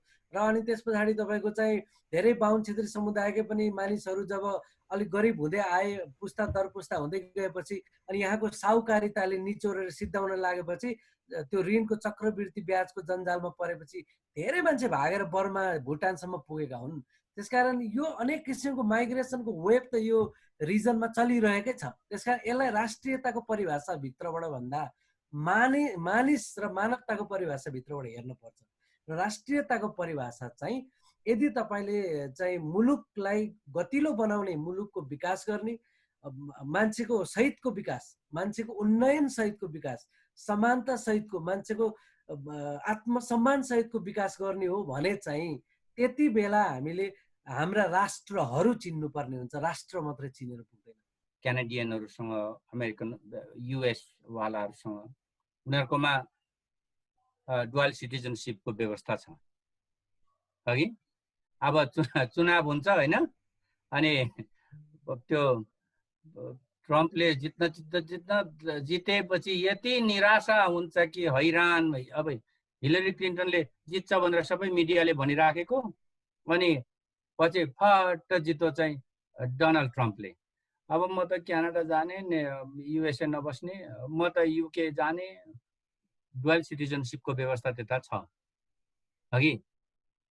अरू हिसाबमा किन पनि यो सिटिजनसिपको व्यवस्था डुअल गर्छ भने नि हरेक नागरिक भनेको आजको आधुनिक राज्यको लागि ट्याक्स पेयर हो।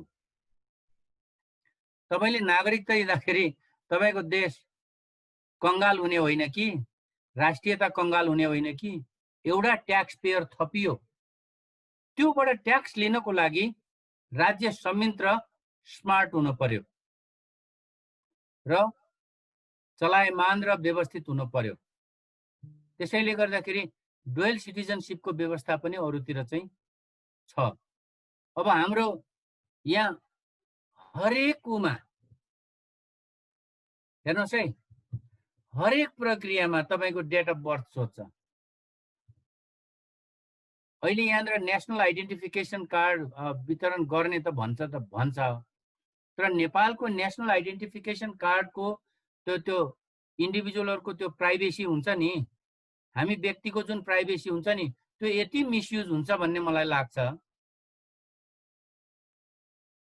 अहिले तपाईँले बिजुलीको पैसा तिर्ने बेलामा, टेलिफोनको पैसा तिर्ने बेलामा, हरेक कुराहरूमा ब्याङ्कबाट तपाईँको ब्याङ्क एकाउन्टबाट काम कारबाहीहरू अगाडि बढाउने कुरामा इन्टरमिडिएरी, त्यहाँ दलाल अर्गनाइजेसन छ एउटा, ई सेवा भन्ने छ, खल्ती भन्ने छ। सफल राज्यहरूमा, विकसित समाजहरूमा, व्यवस्थित ब्युरोक्रेसी भएको ठाउँहरूमा त्यहाँ त्यस्तो बिचको दलाल मार्फत तिर्ने होइन। विद्युत प्राधिकरणले आफ्नो पोर्टल बनाउने हो। त्यो पोर्टलमा तपाईँ विद्युत प्राधिकरणको विद्युत सेवा लिएको ग्राहक नम्बर, तपाईँको नाम हालेपछि तपाईँको हरेक महिनाको बिल त्यहाँ देखिनुपर्छ। त्यो बिल तिर्नको लागि तपाईँले सोझै आफैले ब्याङ्कको एकाउन्टबाट तपाईँ सोझै जान सक्नुहुन्छ। अहिले हामी हरेकको ब्याङ्क एकाउन्ट, हरेक ई सेवा चलाउनेको ब्याङ्क एकाउन्ट ई सेवावालालाई थाहा छ।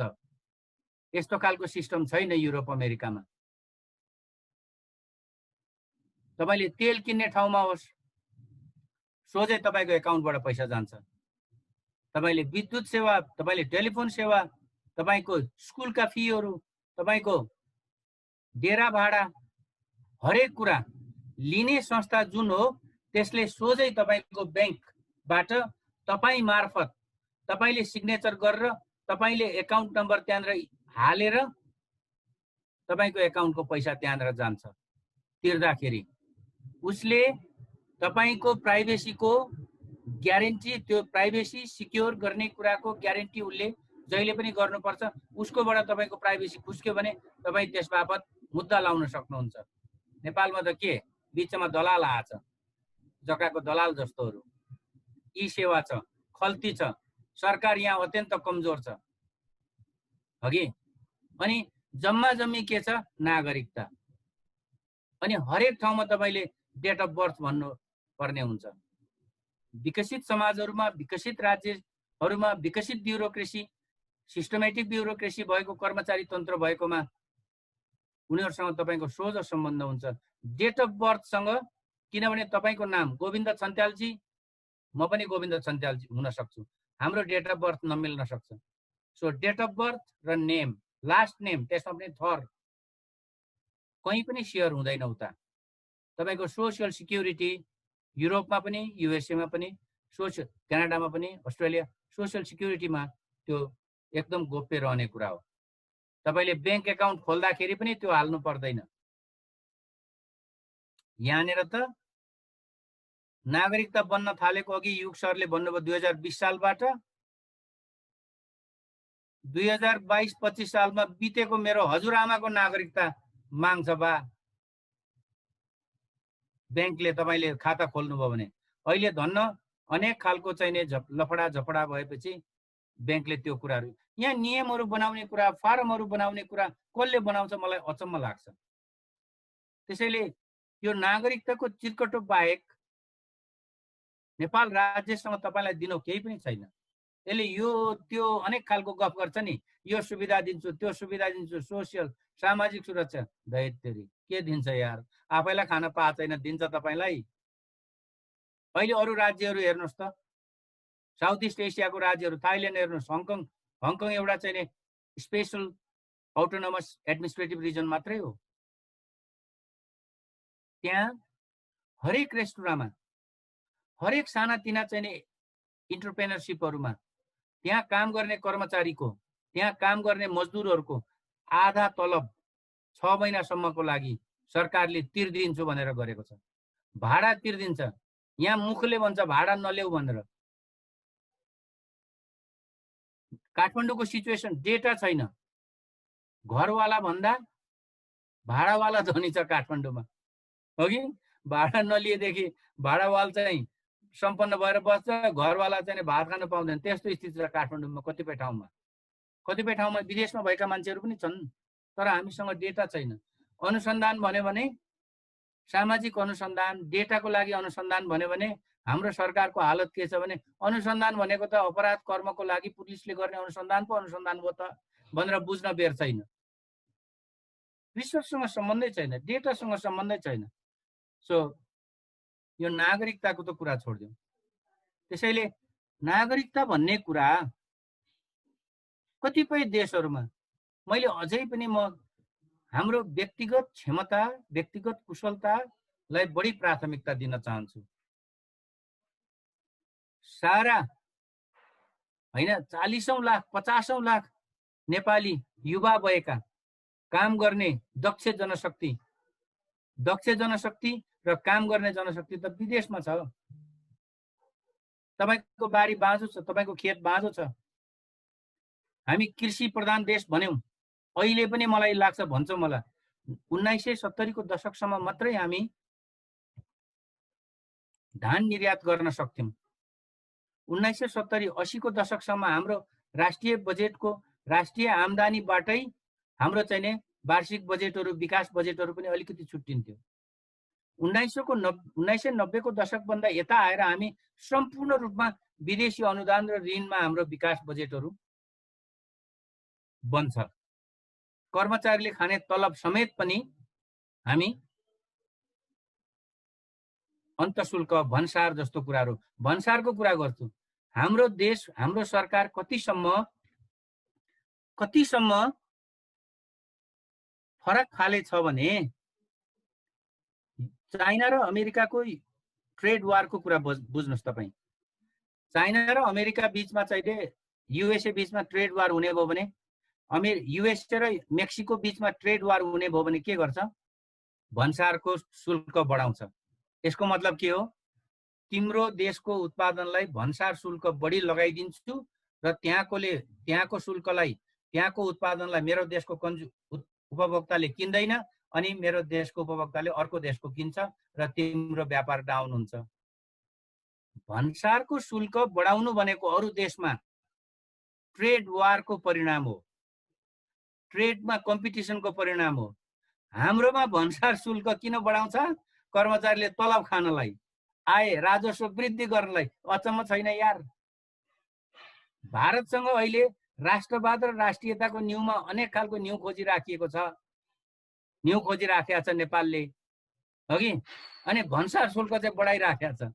त्यो भन्सार शुल्क बढाउने भनेको तपाईको राष्ट्रिय स्वार्थलाई संरक्षण गर्नका लागि, त्यो देशको राष्ट्र पुर्याउनका लागि भन्सार शुल्क बढाउनु पर्ने हो। हाम्रोमा चाहिँ भन्सार शुल्क बढाउने भनेको राजस्व बढाउने, तलब खाने। बाबा हो, हाम्रो अर्थमन्त्रीको, अर्थशास्त्रीहरूको हालत हेर्नुस् त नेपालमा कसरी। संसार कहाँ गइराखेको छ, हामी कहाँ गइराखेका छौँ। त्यसैले हामीले हिमाल उठायौं एसियाको माझमा भन्छ, अनि त्यो हो त है, एसियाको माझमा हिमाल पनि छ।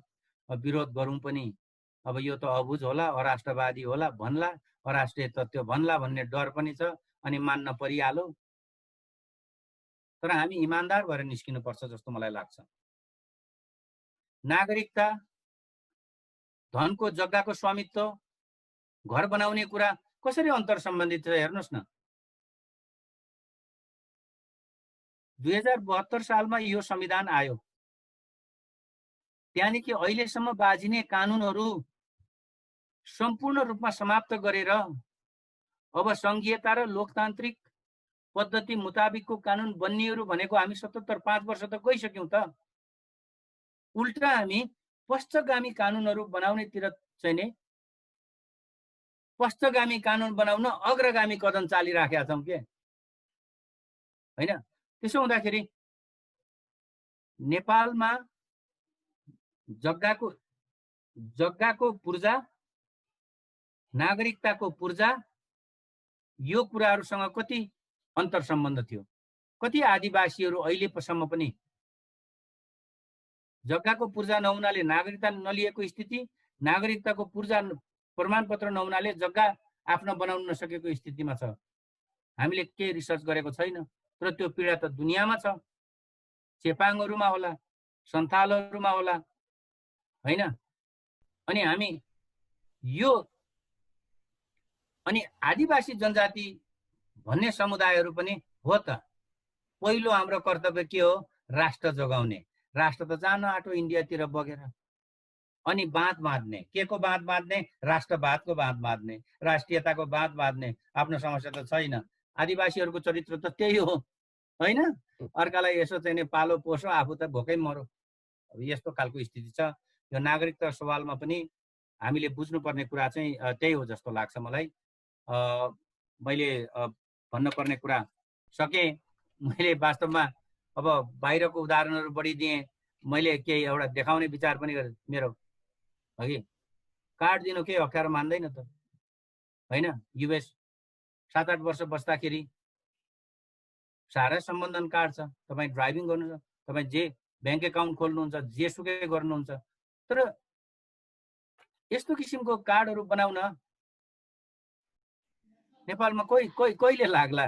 तपाईँ लाइसेन्स ड्राइभिङ लाइसेन्स पास गर्नुहुन्छ, तपाईँ रिजल्ट, अनि 2 वर्षमा पनि आउने सम्भावना छैन। अब कोभिडले त ठेलो त 18 महिनामा आउने सम्भावना थियो लाइसेन्स, अघि रिन्यू गरेको फोटो सहितको खिचेको। अब कहिले आउँछ होला विचार गर्नुहोस् त। अनि यस्तो नेसनल आइडेन्टिफिकेसन कुनी के दिन्छु, अनि सामाजिक सुरक्षाको कुनी के दिन्छु, तेरी सारा गफ। मुख भए मुलुक भन्छ नि नेपालमा, त्यस्तो मान्छेहरू अहिले सत्ता छ के। मुख भए मुलुक भनेको गफ दिएपछि संसार हाँक्न सकिन्छ भन्ने के। तर होइन, अहिलेको समाज, अहिलेको राज्य, अहिलेको कर्मचारी तन्त्र त्यस्तो मुख भए मुलुक भन्ने कुरा हुँदैन वास्तवमा। आजको यो महत्त्वपूर्ण कार्यक्रममा प्रस्तोताको रूपमा आमन्त्रित मानवशास्त्री प्रोफेसर डाक्टर चेम्जुङज्यू, त्यसै गरी राजनीतिक विश्लेषक युग पाठकज्यू, त्यसै गरी हाम्रो महासङ्घको पूर्व महासचिव आदरणीय बालकृष्ण माबुहाङज्यू, त्यसै गरी विभिन्न आदिवासी जनजाति सङ्गठनका अध्यक्षज्यूहरू, पदाधिकारी साथीहरू र देशभरि र विदेश सबैतिरबाट चाहिँ प्रत्यक्ष रूपमा सहभागी हुनुहुने र प्रत्यक्ष प्रसारण हेरिराख्नुहुने सबै महानुभावहरूमा नेपाल आदिवासी जनजाति महासङ्घको तर्फबाट फेरि एकपटक नमस्कार अभिवादन टक्राउन चाहन्छु। र विशेष गरेर हामीले देशमा अलिकति धेरै बहस भएको राष्ट्रियताको सवाल, पछिल्लो समयमा धेरै छलफल र बहसको विषय बनेको नागरिकताको सवाल र राष्ट्रिय सुरक्षा र सीमा सुरक्षा लगायतका विषयवस्तुहरू हामीले उठान गरेर आज यो विषयमा भर्चुअल संवाद गरिराखेका छौँ। त्यस कारणले गर्दाखेरि यो 2 घण्टा पनि बढी भइसकेको छ हामीले यो कार्यक्रममा सहभागी बनिराखेको। त्यस कारणले गर्दाखेरि यो कार्यक्रममा सहभागी हुनुहुने सबै देश विदेशबाट सहभागी हुनुहुने सबै साथीहरूलाई म एकदमै धन्यवाद व्यक्त गर्न चाहन्छु।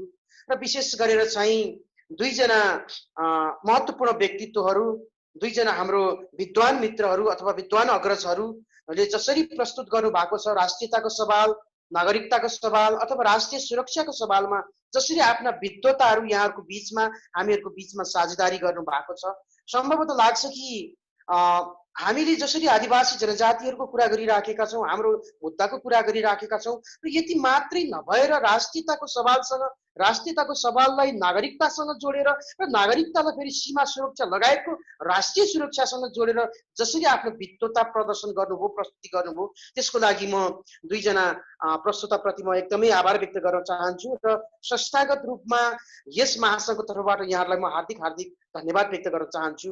र यहाँहरूको प्रत्यक्ष यो संवादलाई नजिकबाट हेरेर दोहोरो चाहिँ अन्तर्क्रिया गर्ने चाहिँ महत्त्वपूर्ण अवसर पनि प्राप्त भएको छ। त्यसको लागि पनि म हाम्रो सहभागी सबै साथीहरूप्रति म धन्यवाद दिन चाहन्छु, आभार व्यक्त गर्न चाहन्छु।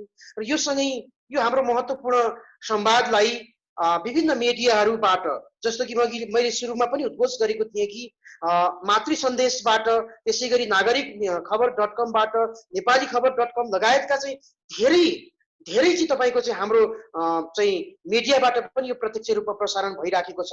त्यसै गरी इजरायलमा रहनुहुने साथीहरूले पनि आफ्नो मिडिया मार्फत प्रस्तुत गरिराख्नु भएको छ, पोर्चुगलमा रहने साथीहरूले पनि आफ्नो मिडिया मार्फत प्रस्तुत गरिराख्नु भएको छ। त्यसै गरी नेपाल आदिवासी जनजाति महासङ्घको चाहिँ संस्थागत फेसबुक पेजबाट पनि लाइभ चाहिँ प्रत्यक्ष प्रसारण हेरिराख्नुहुने सबै चाहिँ म दर्शक साथीहरू सबै चाहिँ आदिवासी जनजाति समुदाय सबै नेपाली समुदायप्रति चाहिँ म हार्दिक आभार व्यक्त गर्न चाहन्छु र जो प्रस्तोताज्यूहरूले चाहिँ प्रस्तुत गर्नु भएको चाहिँ महत्त्वपूर्ण चाहिँ हामीले इस्युलाई यो कुरालाई चाहिँ हामीले अझ चाहिँ गहन रूपमा चाहिँ लिएर नेपालको राष्ट्रियता नेपालमा अहिले चलिराखेको नागरिकताको सवाल र नेपालको राष्ट्रिय सुरक्षाको चाहिँ बारेमा जसरी प्रस्तुत गर्नु भएको थियो त्यसलाई हामीले मनन गर्दै आदिवासी जनजातिको दृष्टिकोणले मात्रै नभएर त्यो सँगै चाहिँ एउटा नेपालको दृष्टिकोणले हेर्दाखेरि पनि नेपालको राष्ट्रियता र नेपालको चाहिँ राष्ट्र प्रेममाथि चाहिँ नेपालका आदिवासी जनजातिहरू सधैँ चाहिँ तपाईँको सगौरव चाहिँ यो राष्ट्रियताप्रति चाहिँ वफादार बनिराखेको सन्दर्भ छ।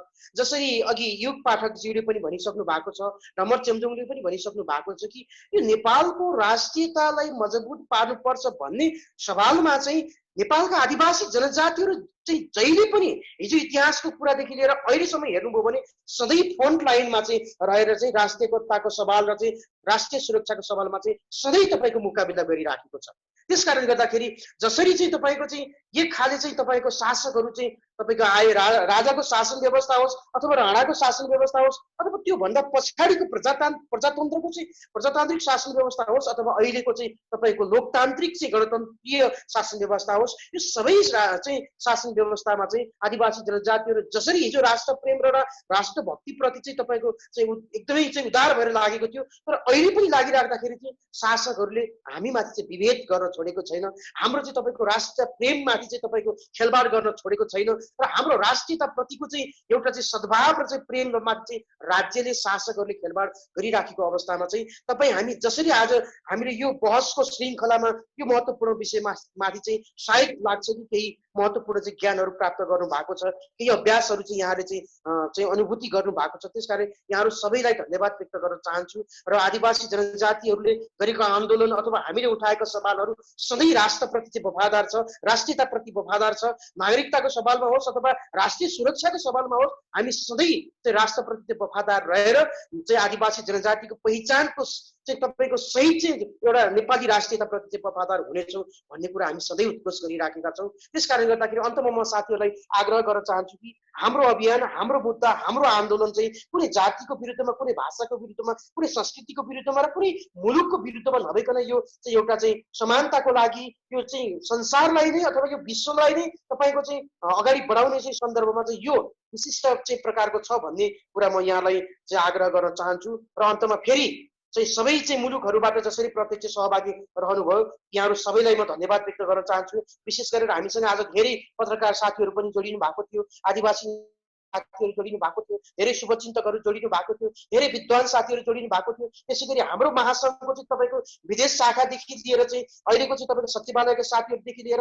प्रदेश, त्यसै गरी जिल्लाको, त्यसै गरी स्थानीय तहका साथीहरू पनि प्रत्यक्ष रूपमा संवादमा जोडिनु भएको थियो। यहाँलाई एकदम धेरै धेरै संस्थागत रूपमा धेरै धेरै धन्यवाद व्यक्त गर्न चाहन्छु।